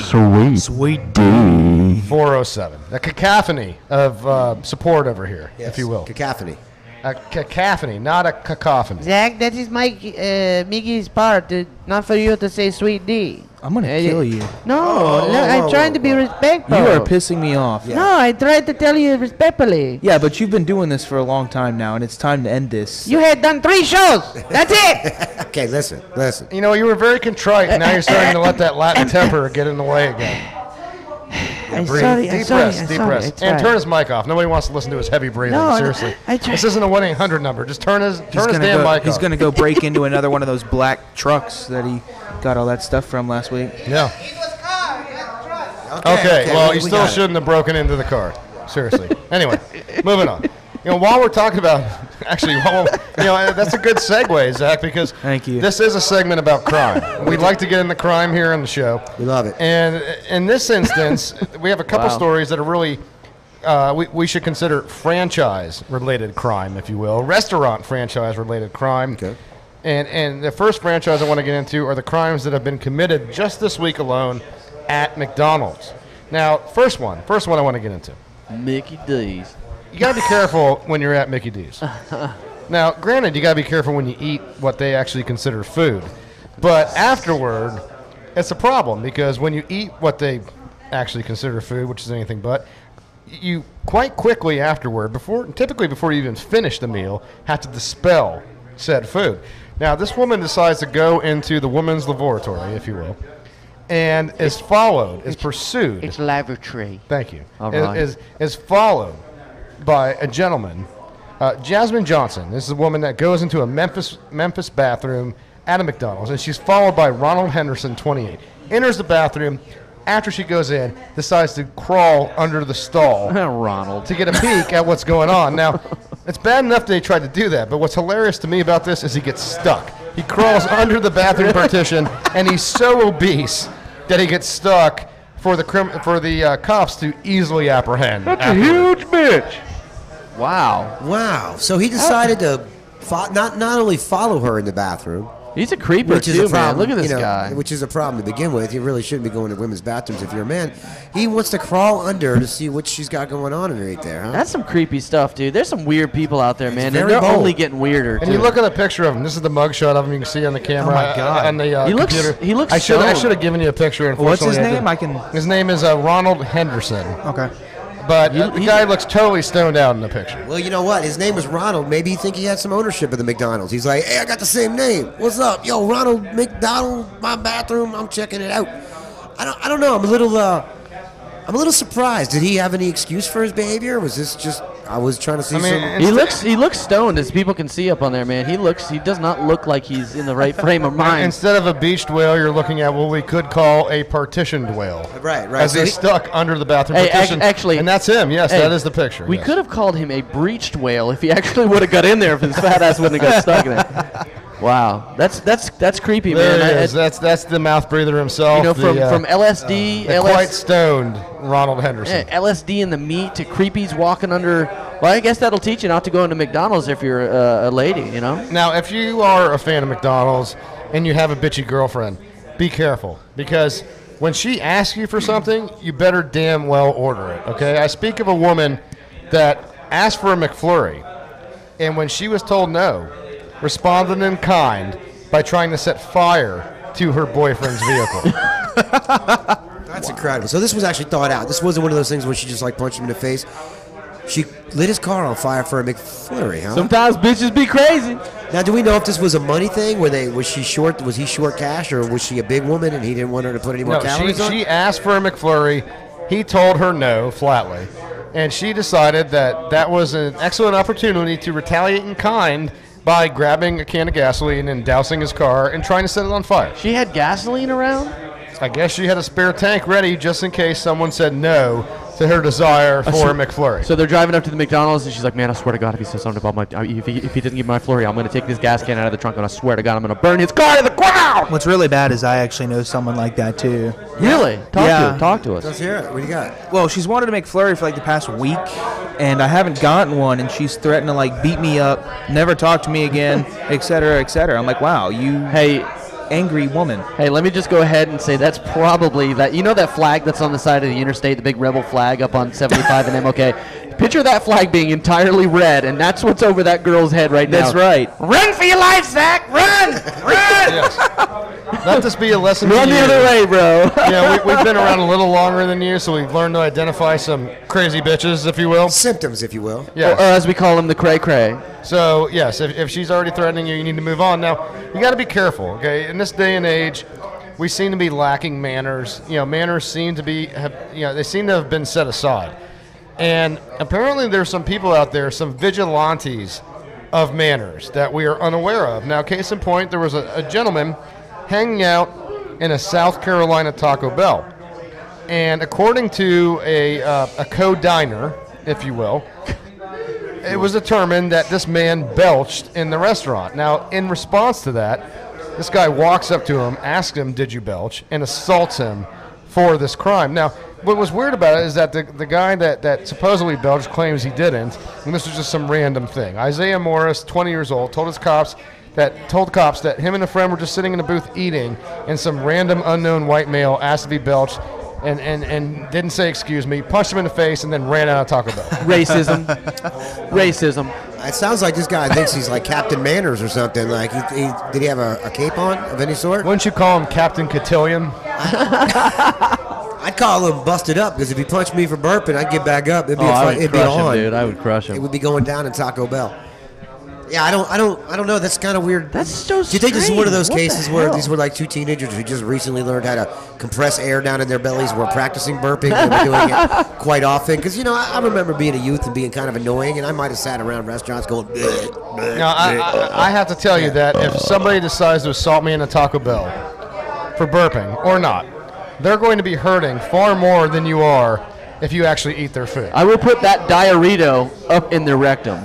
Well, diarrhea. And then somebody out in the lobby would go, rectum, damn near killed him. Yeah, there would be a whole saying, I imagine, about all that. But it's a little crazy that you would actually pop someone in the head. Was this man charged for the assault? No, actually, they still haven't found the guy. Oh, He's he just at popped him and large. ran, huh? He's at large because he ran off after the belching-related assault. Are you sure it wasn't the guy that tried to take a bite of the guy's burrito from last week? I know. It's funny how we keep getting into these Mexican restaurant-related crimes. There's been a lot of it. From It's an Mexican epidemic. food to Italian food, Europe has embraced a new form of vending machine. Now, when you greatest think of vending machines with variety, the first country that comes to mind to me is Japan, which seemingly has a vending machine for just about anything you could think of. Japan has sushi robots. Which is crazy to me. But here, apparently in Europe, they are now embracing pizza vending machines. That's awesome. See, it sounds easy to do, really, if you think about it. You preload some frozen pizza crust in there. It probably has a little thing that just you press whatever toppings you want. They're evenly distributed on there, and all you need then is an oven that'll get up to about 500 degrees. Let it chill for 5 minutes. Boom. It's a great idea. Gay Billy Mays. I tell you, no, the pizza comes out faster than the gay Billy Mays. It's the gay Billy Mays! It's the GBM. No, more lip-wristed when you do that. Oh, my. There we go. So this Italian inventor, Claudio Torghile. Claudio. He invented this machine, and it makes a pizza from scratch to pop out into your hand in 2.5 minutes flat. Wow, that's a hot oven. That is awesome. They probably do it with that really hot air. You know how they do those French Right, fries? yeah. Have you ever seen those things? It's a French fry machine, but they air cook them. Yeah, it's got to be, because I Yeah. know. I know it takes 5 minutes to cook up. And it's a machine. It's called a pizza. Well, it's the pizza machine, And most likely installed by Pecorine, which is not even I was just Italian. going to say that if I'm going to seek out a vending machine and it's Italian related, I don't want a pizza. I want to be able to put some money in and get a box of pecorine. Pecorine. I want a pecorine. We need to call up Pecorine from the Nashville Predators. He's a great goalie from Nashville Predators, and find out what he thinks a pecorine really is. He probably knows. Yeah. He probably checked it out. He's not even Italian. What is he? Is he? He's actually from Finland. Finland, yeah. But it does sound like a box of Italian pastry, doesn't it? does. When you Yeah. say his name real quick, it sounds like a box of pecorine. It's almost like a cannoli. Now, while we're talking about cheesy subjects in pizza, the Swiss cheese bandit has been apprehended. This is a follow-up story here on the Cranial Mission Show. We talked in the past about a gentleman, I believe he was out of Massachusetts? No, or something? Philadelphia. Oh, Philadelphia. Sorry. West Philadelphia. A much born more and dis- raised. He much- was jacking with Swiss cheese on the mess of his days. Much more despicable area, actually. Although I don't know, between Boston and Philly, it's debatable over which is more despicable. Ben, can I say one thing Yes, tonight? go ahead. You haven't complimented anything tonight, dude. We're gonna lose listenership. Am I being a little negative? Yeah, you've been negative towards the pizza machine. You were negative towards McDonald's, Taco Bell. He wasn't negative towards the pizza machine, was he? A little bit. No. He said he wanted pecorine. He said he would rather have a pecorine. I said I'd rather have a box of pecorine. Okay, I'm sorry. I didn't. Okay, no, I wasn't negative against the pizza machine. I was negative against McDonald's. But come on, it's Philly and Boston. Yes, I mean, you're talking about the city that booed Santa Claus, right? Versus the city that Santa Claus won't even visit in Boston. Yeah. So, and it plus the city that a guy runs around asking people to jerk him with freaking Swiss cheese. I mean, come on. yeah, and so this guy, that's the follow-up. Okay, this was a guy that was going from person to person, driving around his car with a block of Swiss cheese and trying to pleasure himself with the holes of the Swiss cheese. Well, they're trying to get and was somebody to do it. engaging other women. Now they finally caught the Swiss cheese bandit. Okay, now, a magazine reporter is the guy who tracked him down through witness accounts, which I thought was really, really cool. And he dug into police records, and he actually showed up on his doorstep last week. And this guy, the reporter did. Yeah. Wow. Sorry, his name is Christopher Pagano, and he's 41 years old. This is the Swiss cheese He's that bandit? kind of. He's the overweight, kind of bald guy. Heavy set. Shocking for Yeah. a guy using Swiss cheese as a sexual object. And he's got a goatee. So when he asked Pagano, he said, if he was indeed the so-called Swiss cheese pervert, he replied, "I don't know what you're talking about. I'm sorry. Some people confuse me with somebody else." This is a good one. So Pagano's arrest said that his story was full of holes. Man. Very clever. Very You know, clever. I would say that when you're getting accused of something, a crime that you didn't commit, that has certainly got to grate on your nerves. I can't even give that a Nothing. no. I got Nothing on There's that one. absolutely No? nothing on that one. That's No, it. no. Cricket's chirping on that. That was a little too cheesy, man. A little too cheesy. So the cool thing about it is like some of the women's I'm gonna have a pictures. meltdown. Seriously. Some of the women's pictures that the suspect had a connection was also made through graphic profiles featuring similar requests on internet dating sites. But he's busted, man. He's in jail. So I'll keep you guys So you guys are abreast of that story. You guys are telling me that's against the law, then. So I should. Yes, you cannot pleasure yourself with Swiss cheese in public, going Well, from he was vehicle to vehicle. Yeah, but he was also Porky Pigging it while he was doing so. So his Broke a few laws. Yeah. Yeah. Obviously, his little member, because you can't be. I don't see any of us sticking our junk in Swiss cheese with those little holes. Well, you know what I find odd is, I mean, obviously the Swiss cheese, the holes are good, but being from Philly, you think it would have went with more of a mozzarella, the cheesesteak thing. The mozzarella. He went over to Geno's to Yeah, do he's some like, American Gino, cheese. Yeah, we're gonna use a little bit of the mozzarella. Yeah, so yeah. All right, what's the other one? Geno's, and what's the other one? Pat's. My yeah. bad. I don't want to give any. But they don't use mozzarella over there. It's all cheese. No, whiz. it's junk. It's junk. Oh, it's cheese whiz. It's processed cheese. Yeah, it's nacho cheese. Yes. No, it's not nacho. Oh yeah, no, you're right. It's it nacho is, yeah. cheese. It's not Pat's or no. All right. From cheese to butter. When I say butter or for worse, because a wedding couple elected not to register for gifts, and in turn, they received in kind 27 toasters for their wedding. Wow. 27. Let this be a lesson to all you out there, Stacy, who plans on getting married here soon. Let this be a lesson to you. You better register, my friend, lest you wind up with 27 toasters. Now, you know what? If you're opening a sandwich shop, maybe that's what you want. But I don't know. It doesn't sound like a great. Is that the normal gift, I guess, that people have when you're going to a wedding? Is a toaster like your basic? Well, it's one of the basics, obviously. Toasters, blenders, dishware, etc. And you know what I found in my wedding is that on the registry were all kinds of items that, as a man, I didn't even realize we needed. Like a melon Quite ball honestly. scooper? And then you get all these things, and you can attest to this, Stacy, sitting in the crowd, any of us that have been married. When you get all these things, you wind up with all of these surplus items that you have to store in your cabinets Like a Brita- that you probably will never, ever use. Like my Brita water filtration system. Stacy, Mr. Cheese, they're from Nottingham, so it's kind of in your general stomping grounds. Yeah, it's about an hour away from Mr. Cheese used to live. So let this be a lesson to all you out there. When you're going to get married, make sure you register, lest you wind up with 27 items of the same appliance. Yes. I thought this was hilarious. I mean, they went in and they didn't register, obviously. So everybody bought them toasters, as in, hey, this is such a great idea. Let me buy you 27 toasters. Like, they should have got together. They should have done That must have been a fun unwrapping. That had to have been kind of funny. I mean, I'd love to see. They videotaped it this day and time. If we can get them to please send us the videotape of them unwrapping their toasters, we would love to watch and we'll post it on our site, please. It is an international outreach here in the Cranial Mission Show. We like to, reach out to homes all around the world. But guys, we are up against it. We are coming into a commercial break. We have 2 more segments left on this program. When we get back, we will be joined in a bit by one of the heads of ESB Brewing. We speak, of course, of the magnanimous Bobby Every, who will be joining us in a little while. I see him turning around, but we're going to jump into a quick commercial break. So all you Craniacs out there, stay with us. We'll be right back after this. All right, man. ESB Brewing commercial. Take one. Patrick Stewart presents the Patrick Stewart ESB commercial, starring the great Patrick Stewart. Hey, Patrick? You will address me as Sir Patrick Stewart. Okay, Mr. Sir Patrick Stewart. Can we dispense with the introduction and just do the commercial the way it's written, please? My contract states I have some creative license with this, considering I'm not even getting paid. Yeah. Just take it from the top. Sir Patrick Stewart. ESB Brewing commercial, take 2. This is Patrick Stewart for ESB Brewing. I remember in primary school when I had my first pint of ale, leading me to a 68-year love affair. As a young lad, I was precocious and mischievous. Oh, for Christ's sake, could you get on with it? Yes, ESB Brewing brings me back to the jolly good days of my youth.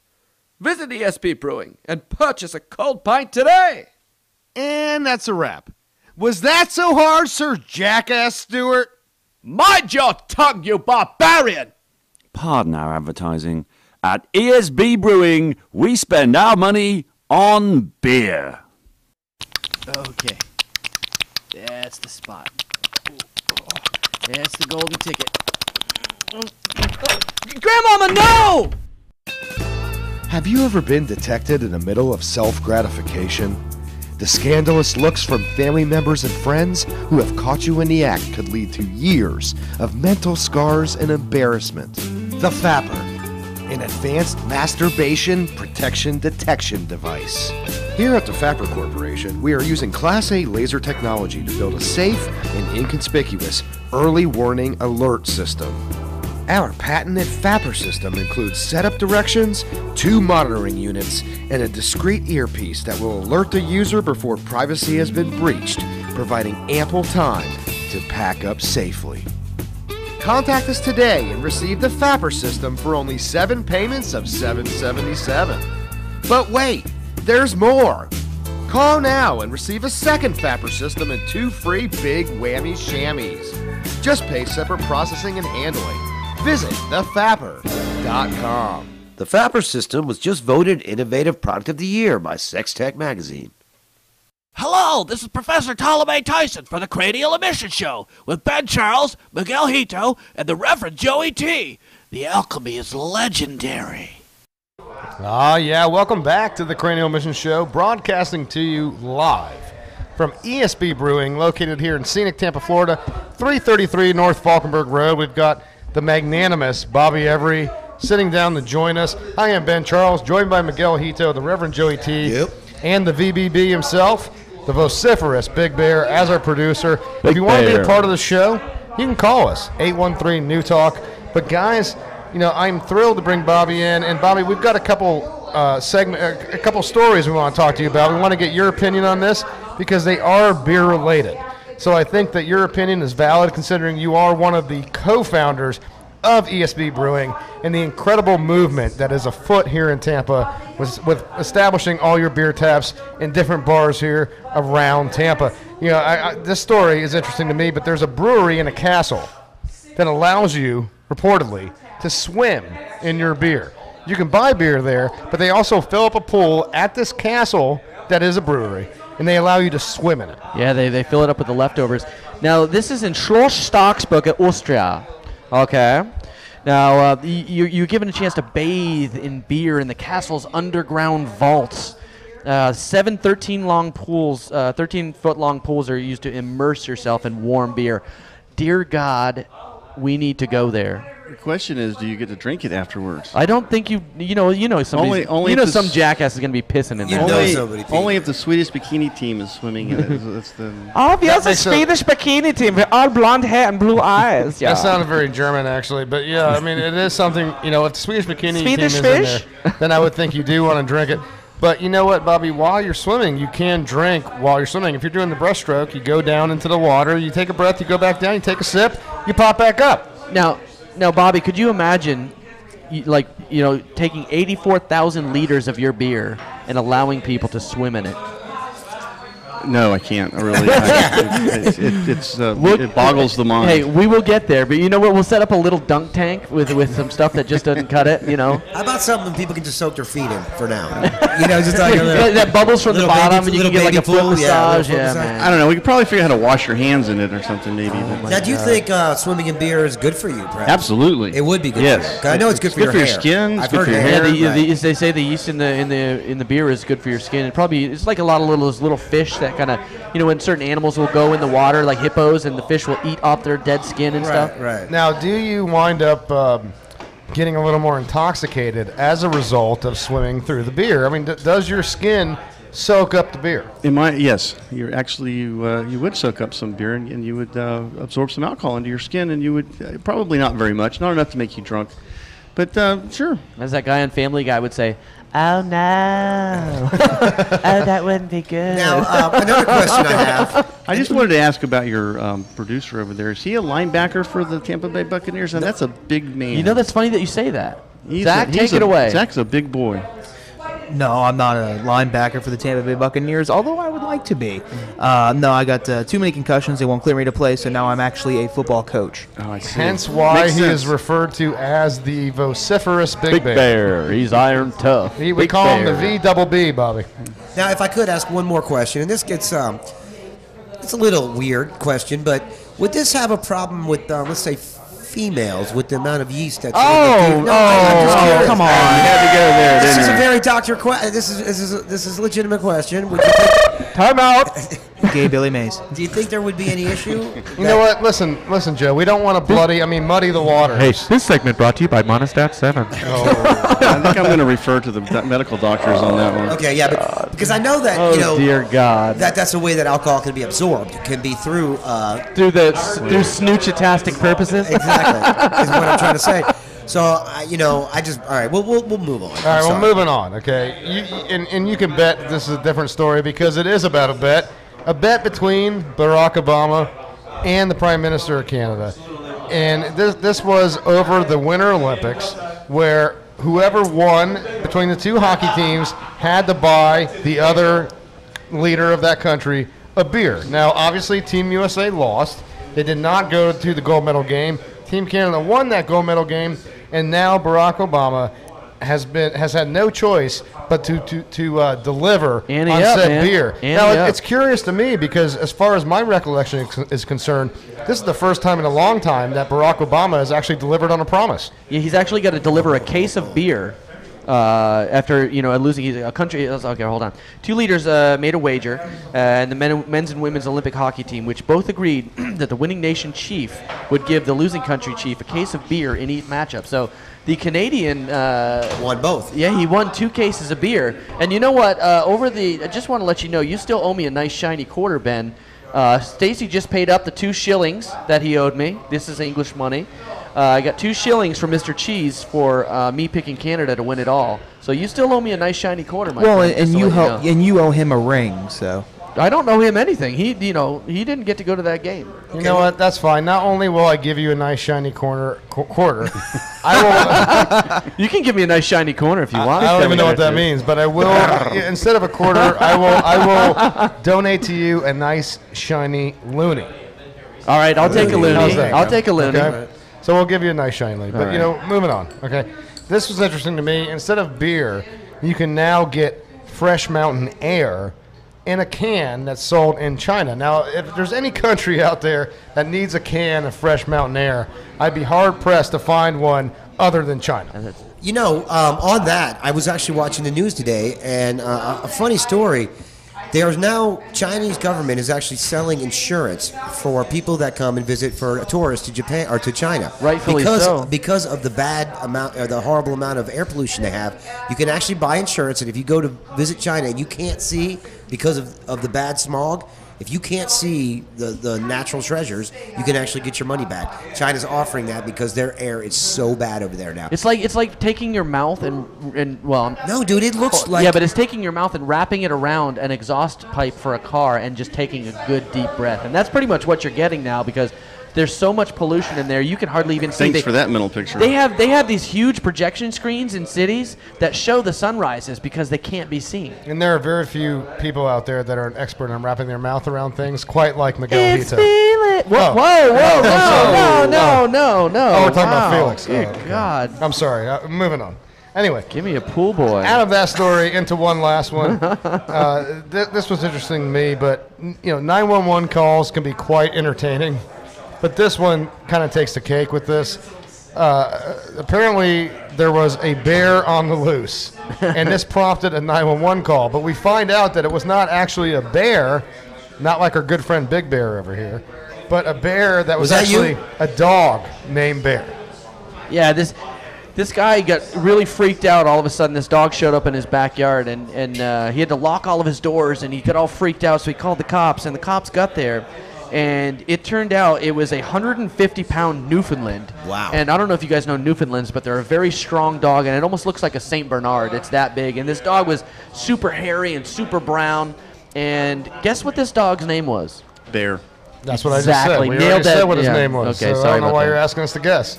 So it wasn't our producer in a fur jacket up in Newfie, right? No. I just want to make sure that Big Bear. You're He's 16. You're not iron supposed tough. to be out at that time of night there. Well, no, actually, BDB. if he was a 16-year-old in Newfoundland, he'd be BDB. quite BDB. drunk. He'd be quite drunk and would have already started drinking at like 13 or 14. That's right. All right, okay. That's the Newfoundland way. I understand. That's the Newfoundland way, huh? Exactly. Okay. Now, Bobby, we're so glad to have you here. We're so glad to have you sitting in with us, and we're excited because, as we've talked about in the past, we're on the ground floor of greatness. We're on the ground floor of a brewery that has extended their outreach to all these different bars out there. Last time you were on here, you teased the fact that you were going to have your tap handles appearing in 45 different bars. My good friend Stacy was at World of Beer yesterday, took a photograph of your tap handle there at the Brandon World of Beer.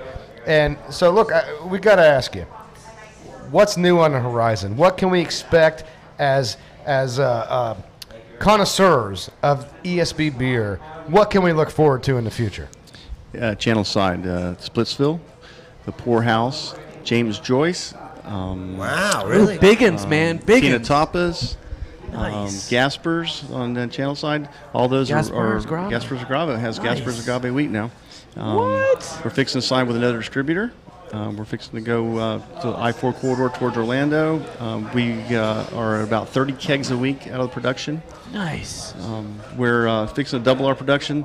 We're going to move to the space next door. We're growing. We've got equipment coming.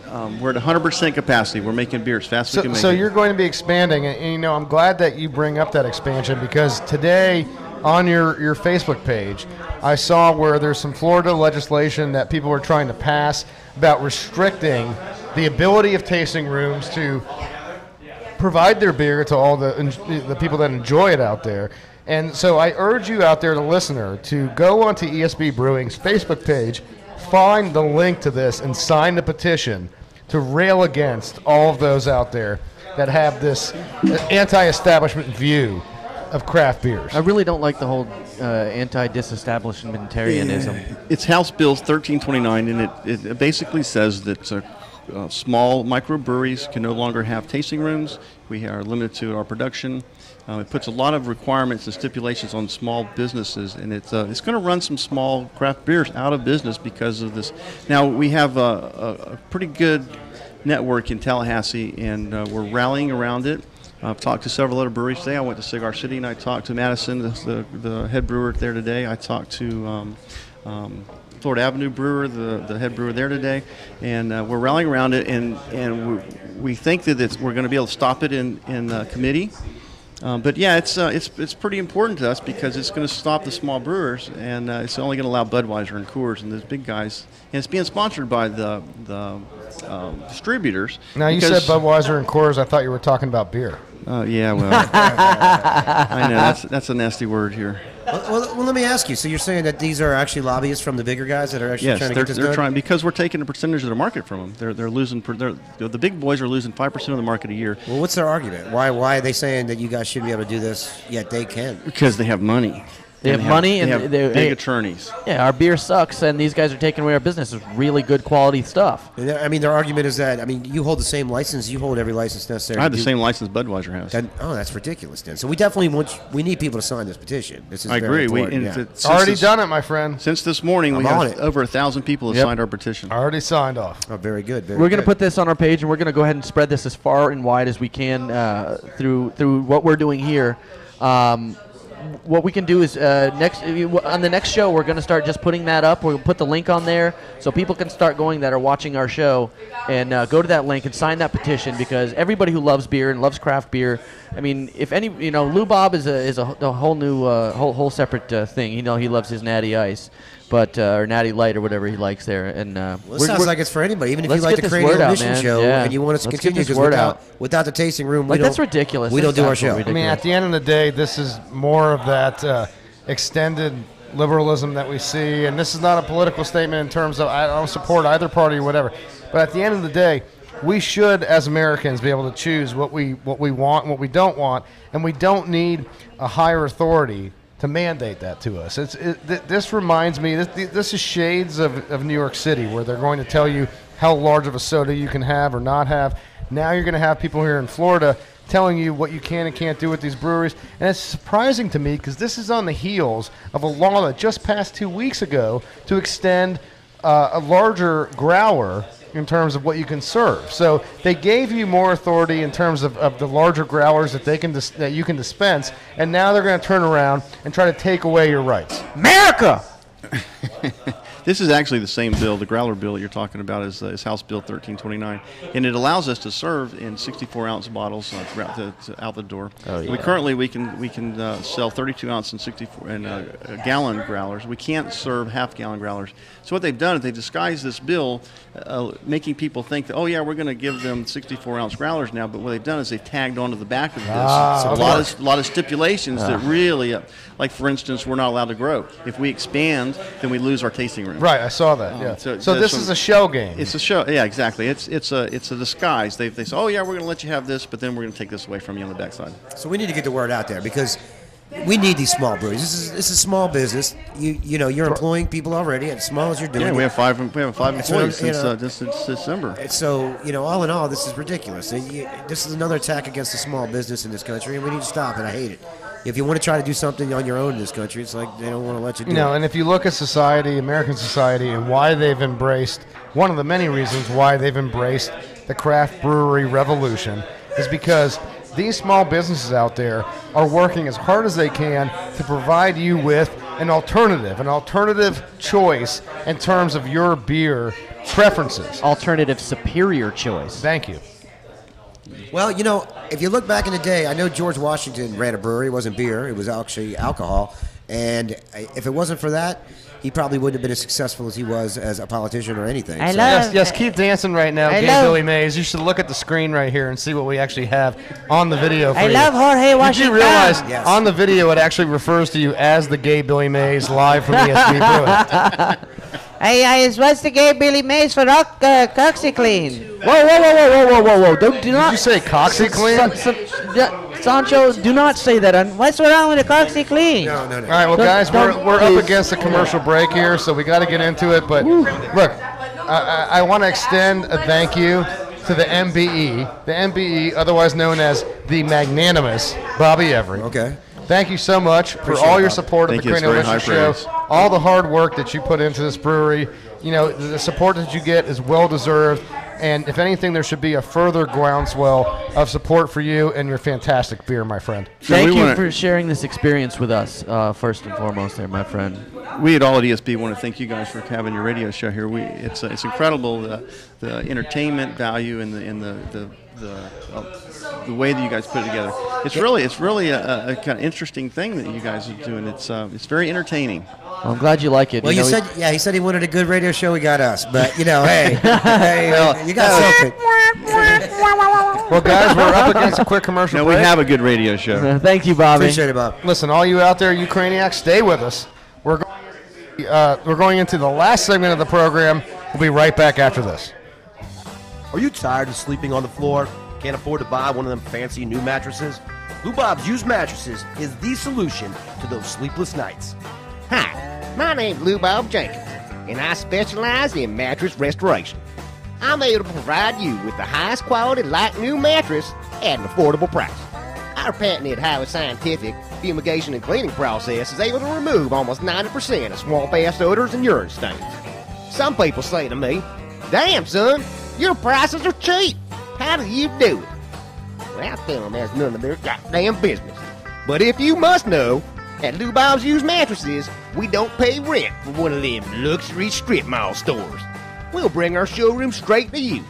To place an order, give me a shout on Channel 10 on the old Sea Bay radio.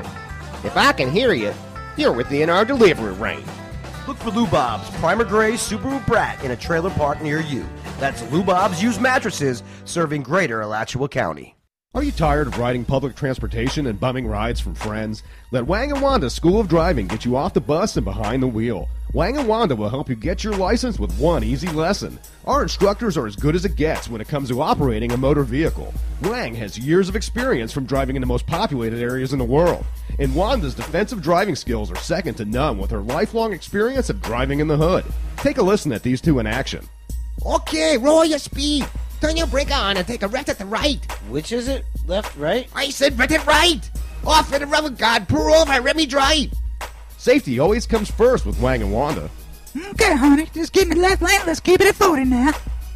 Speed limit's like 65. Don't you sass me, white boy. I got no insurance on this car. I say drive the car 40, you drive the goddamn car 40. Take that son bitch off. Wang & Wanda will teach you their special techniques, including wide right turns, rolling stops, driving and texting, sudden merging, and getting your lean on. You'll also master disrupting four-way stops, driving slow in the fast lane, not using your blinkers, and a full array of vulgar hand signs. Visit Wang & Wanda's driving school online to get started today.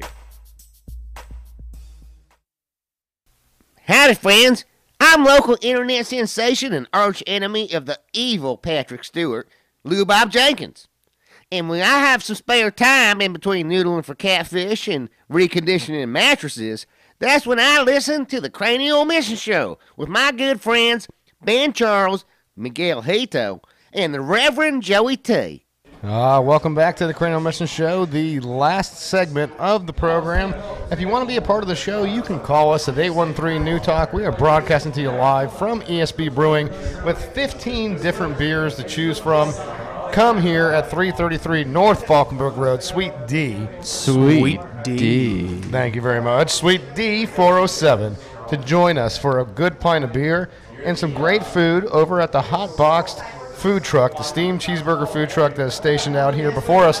Guys, a couple different topics to get into, a number of different topics to get into because we're running late. We've got, it's a cluster here. It's hard to get out everything that we want to talk about because we're so excited to get in all these different things with you. But I found this very interesting to me. As a child, I was graced with a watchdog, if you will, a perfect assignment to his name, in McGruff. Now, McGruff was a fictitious dog that you saw on different commercials telling you to take a bite out of crime. And, you know, it's interesting because the guy that played the voice actor for McGruff is now in serious trouble. Huge problem. Take a bite out of crime. John Russell Morales, he's 41 years old. He used to be the actor that played McGruff. You know, he was throwing out first pitches of games, and he was, you know, being an advocate for you know, kids staying off drugs and alcohol. But this guy is in a load of a mess of problems. Right now, he's about to spend 20 years behind bars because the cops found him with 1,000 marijuana plants and a cache of nearly 30 weapons, including a grenade launcher and thousands of ammunition rounds. So this guy is in a lot of trouble. He's from Galveston, Texas, and I'm sure you know Galveston, Texas isn't the the tightest state when it comes to a lot of these open things like marijuana and whatnot. But I tell you something, this guy's in a load of trouble. I mean, he's facing, he's been sentenced to nearly 2 to 20 years behind bars. No, so this was a dog that was really modeled after Robert Stockhouse. Remember Robert Stockhouse from absolutely. Unsolved Mysteries? Yeah. Always came out there with the trench coat. Yep. And if you think about it, I really thought that McGruff was modeled after him. And this was an animated character, much like Smokey the Bear, telling us to prevent forest fires. McGruff told us to take a bite out of crime. Thank you, Robert Stockhouse. And so McGruff, the irony of this, the bittersweet irony of the fact that this trench coat wearing dog now finds himself in possession of 1,000 marijuana plants and all kinds of weaponry. I mean, an unbelievable amount of assault weapons, was it not? Irony. Yeah, that was a lot of assault weapons. You mean 30 stuff. He had a grenade launcher, for F's sake. Wow. He was trying to stop crime. Like, what does he need a grenade launcher for, honestly? That's what Stopping crime, man. I got to be honest. Him and his friends must have had a hell of a laugh out of this one, huh? I mean, are you really McGruff the crime dog while they're over his house and they're all smoking his weed off his plant? There must have been a good chuckle before he got arrested. That's like the dude who got arrested for meth production. His name was Walter White. Yeah, remember that? We talked about that on the show. Yeah. Now, when I go to the Salvation Army, which I don't, but if I were to. Well, you should, because that's the best one out of all the ones. Like, Goodwill is a for-profit agency. People don't realize that. Now, if you're going to go to thrift shops, everyone in Tampa knows you go to South Tampa thrift shops. This is true. That's where you find some nice stuff. You go to Wesley Chapel. You get some brand new furniture in those places, and you get some posh-ass stuff, man. But, most of us didn't realize that you could actually go to the Salvation Army for a bag of weed. Well, you know what? Sometimes you gotta go to get your stuff, because it's not legal in Florida. So sometimes you gotta go get you a bag. But this is a story about a gentleman that decided to submit some clothing as an act of charity. Donate. And he found himself being more charitable than he originally intended. Well, he found himself down a bag of weed, man. He was going to smoke that night, and he was like, "Oh shit!" This sounds like a bad episode of Three's Company. What'd you do with the rent money? It's in the couch. Oh, Mr. Friendly gave the couch away, and I can definitely see the stoner running around at night. He's like, "Oh my God, where'd my bag go?" And he's like, "Was it in my pants that I just gave this away?" Yeah. Should I go back? Should I go back to the thrift store? Yeah, I donated some stuff here about an hour ago, and there's a big old bag of weed in the pocket. So this one's out of Sugar Creek, Pennsylvania, and the guy, just like you said, donated some clothes, and man, it was apparently a large bag. They didn't say exactly how much it was, but they've had cash, guns donated, rings, and now they got weed donated to Salvation Army, man. Yeah, I was going to say that's a funny story, and we got a good laugh at it. And I'm sure the people working there now. I've got a case at another. This is the Unique. It was not the Salvation Army, but a place called Unique Thrift Shop that as well takes donations and sells them to people that are in need of cheaper clothes and stuff. And this one's not quite so funny. I guess a really nice lady, I'm assuming, Carmen Dominguez, was working as a volunteer there. She's 54. That is a very good South American name. Yeah, Carmen Dominguez. Yes, you might be related, but she's going through some clothes and she's sorting through them. I'm sure they don't come in all folded up and everything. Wait, hold on. Are you suggesting that all Hispanic people are related? No, I was just trying to shut him up, dude. You know how that was going, man. He come on, I tried so hard. I know, but you're talking too much today, dude. Okay. I'm sorry. We're gonna have to. But so this lady's sorting through some clothes. They don't come in folded up too much. Well, while she's sorting through the clothes, a gun falls off, hits the ground, shoots her, and kills her. Shut up. That's the truth, man. Really? Yeah, a gun fell out. A handgun fell out of the clothes she was sorting through. Where it hit the ground, it went off. It was a loaded gun, obviously, and killed the poor lady. Damn. That's what you get for volunteering. I've always said, don't volunteer. Let this be a lesson to all you charitable people out there. Don't stop. You got to stop. You have to stop. I mean, seriously. Don't help anybody. You'll die. no, that's a horrible. That's crazy. Yeah, the poor but you know what's not as crazy as a pimp suing Nike for the lack of warning. That this pimp beat up a John with his shoe, and now he's suing Nike because a judge said that because he used the shoe as a weapon, he's got to serve a ton of time in prison. Wait a second, you're saying that's not as crazy? Because that actually sounds more crazy to me. That's crazy. If anything, but come on, a lady died in the last story. Yeah, the gun at the thrift store is an accident, but this is anything but. No, this is nothing. Yeah, I mean, if the pimp, you're telling me that a pimp purposely beat down a guy with his Nike shoe, who is now serving jail time, and his only recourse is to turn around and try to sue Nike for not having a warning label warning him that assaulting someone with a shoe might actually kill somebody. He's trying to sue. All right, let me tell you his name. His name is Sor Gregorio. So Gregorio, okay? You must. I don't know if he's Italian, but his name is Sir Gregorio. Oh my God. Yeah. You know what? Forget it. He's trying to sue Nike for $100 million, and he's facing 100 years in prison. By the way. What kind of shoes was that? I mean, most Nike shoes, if you look, they've been trying to get lighter and lighter, haven't they? Yeah. Well, you know, it is what it is. They've moved to lighter and lighter materials, and pretty much. I mean, I know a friend of mine bought a new pair of running shoes, handed it to me the other day. It felt like I was holding a feather. So. It obviously wasn't running shoes. I don't think you could beat someone to death with those. Do you think? I mean, it seems to me that does Nike make a combat boot that I'm not aware of? Who knows? Who knows? This is crazy. So he says that Nike needs to put a warning on their shoes and say this could be used as a weapon, and he wants $100 million for it. Yeah, that's crazy. Who's the jackass lawyer who took this case? He beat the John and the prostitute within an inch of their life, so that's why he's facing 100 years. I mean, you got to figure, like you guys referenced, with the lighter materials of these shoes. Right.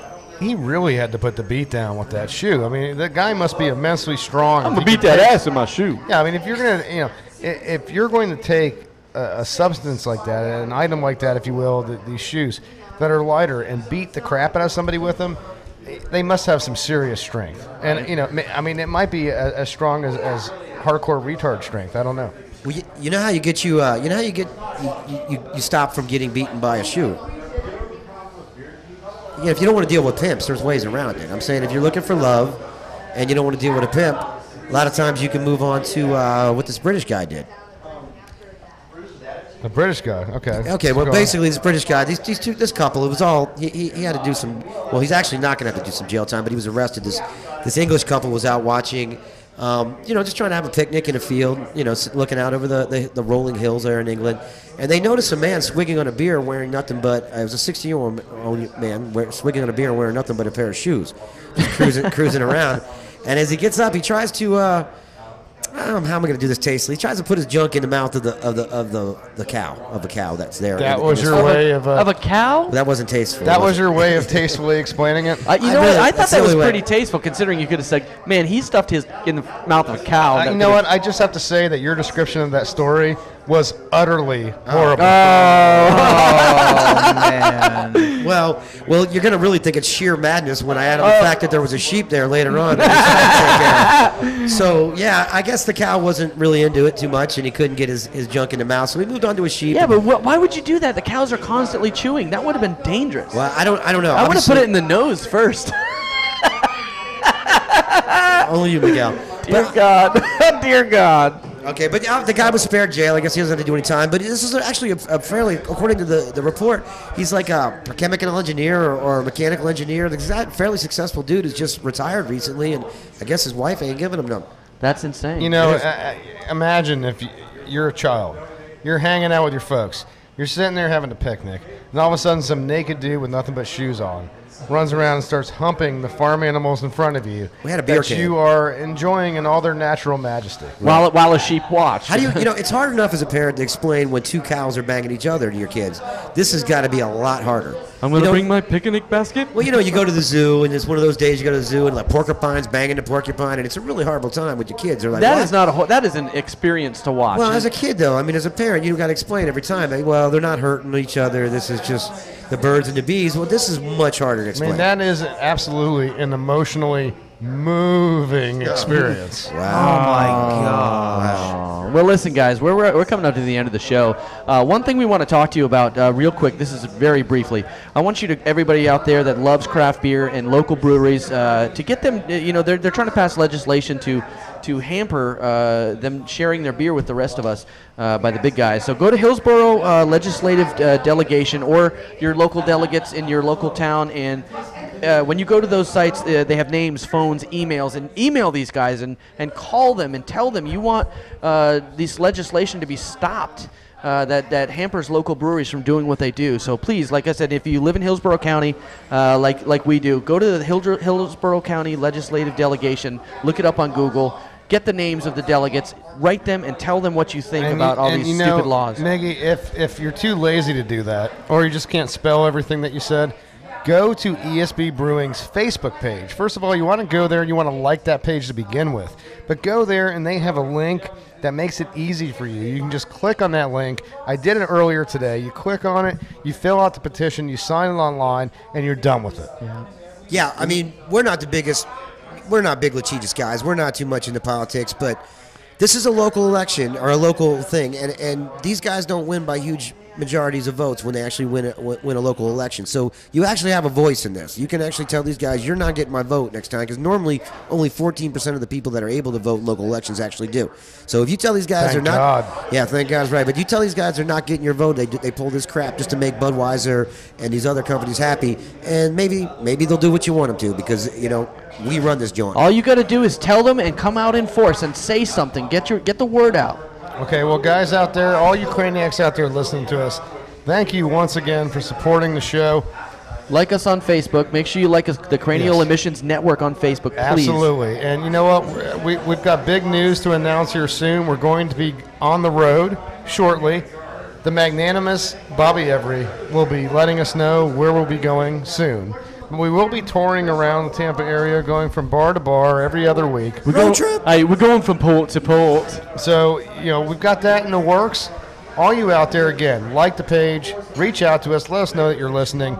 Go to Talkwat Studios. Support their efforts that they've put behind us. Let them know what a great job they're doing. Reach out to our friend Zack here. Let him know. Yeah, he's doing a great job. The VBB himself, the vociferous Big Bear. Let him know Big Bear, about he's all the iron great tough. work that he's doing, okay? The radio business is quite grisly. So the VBB is equipped to deal with it. So for all those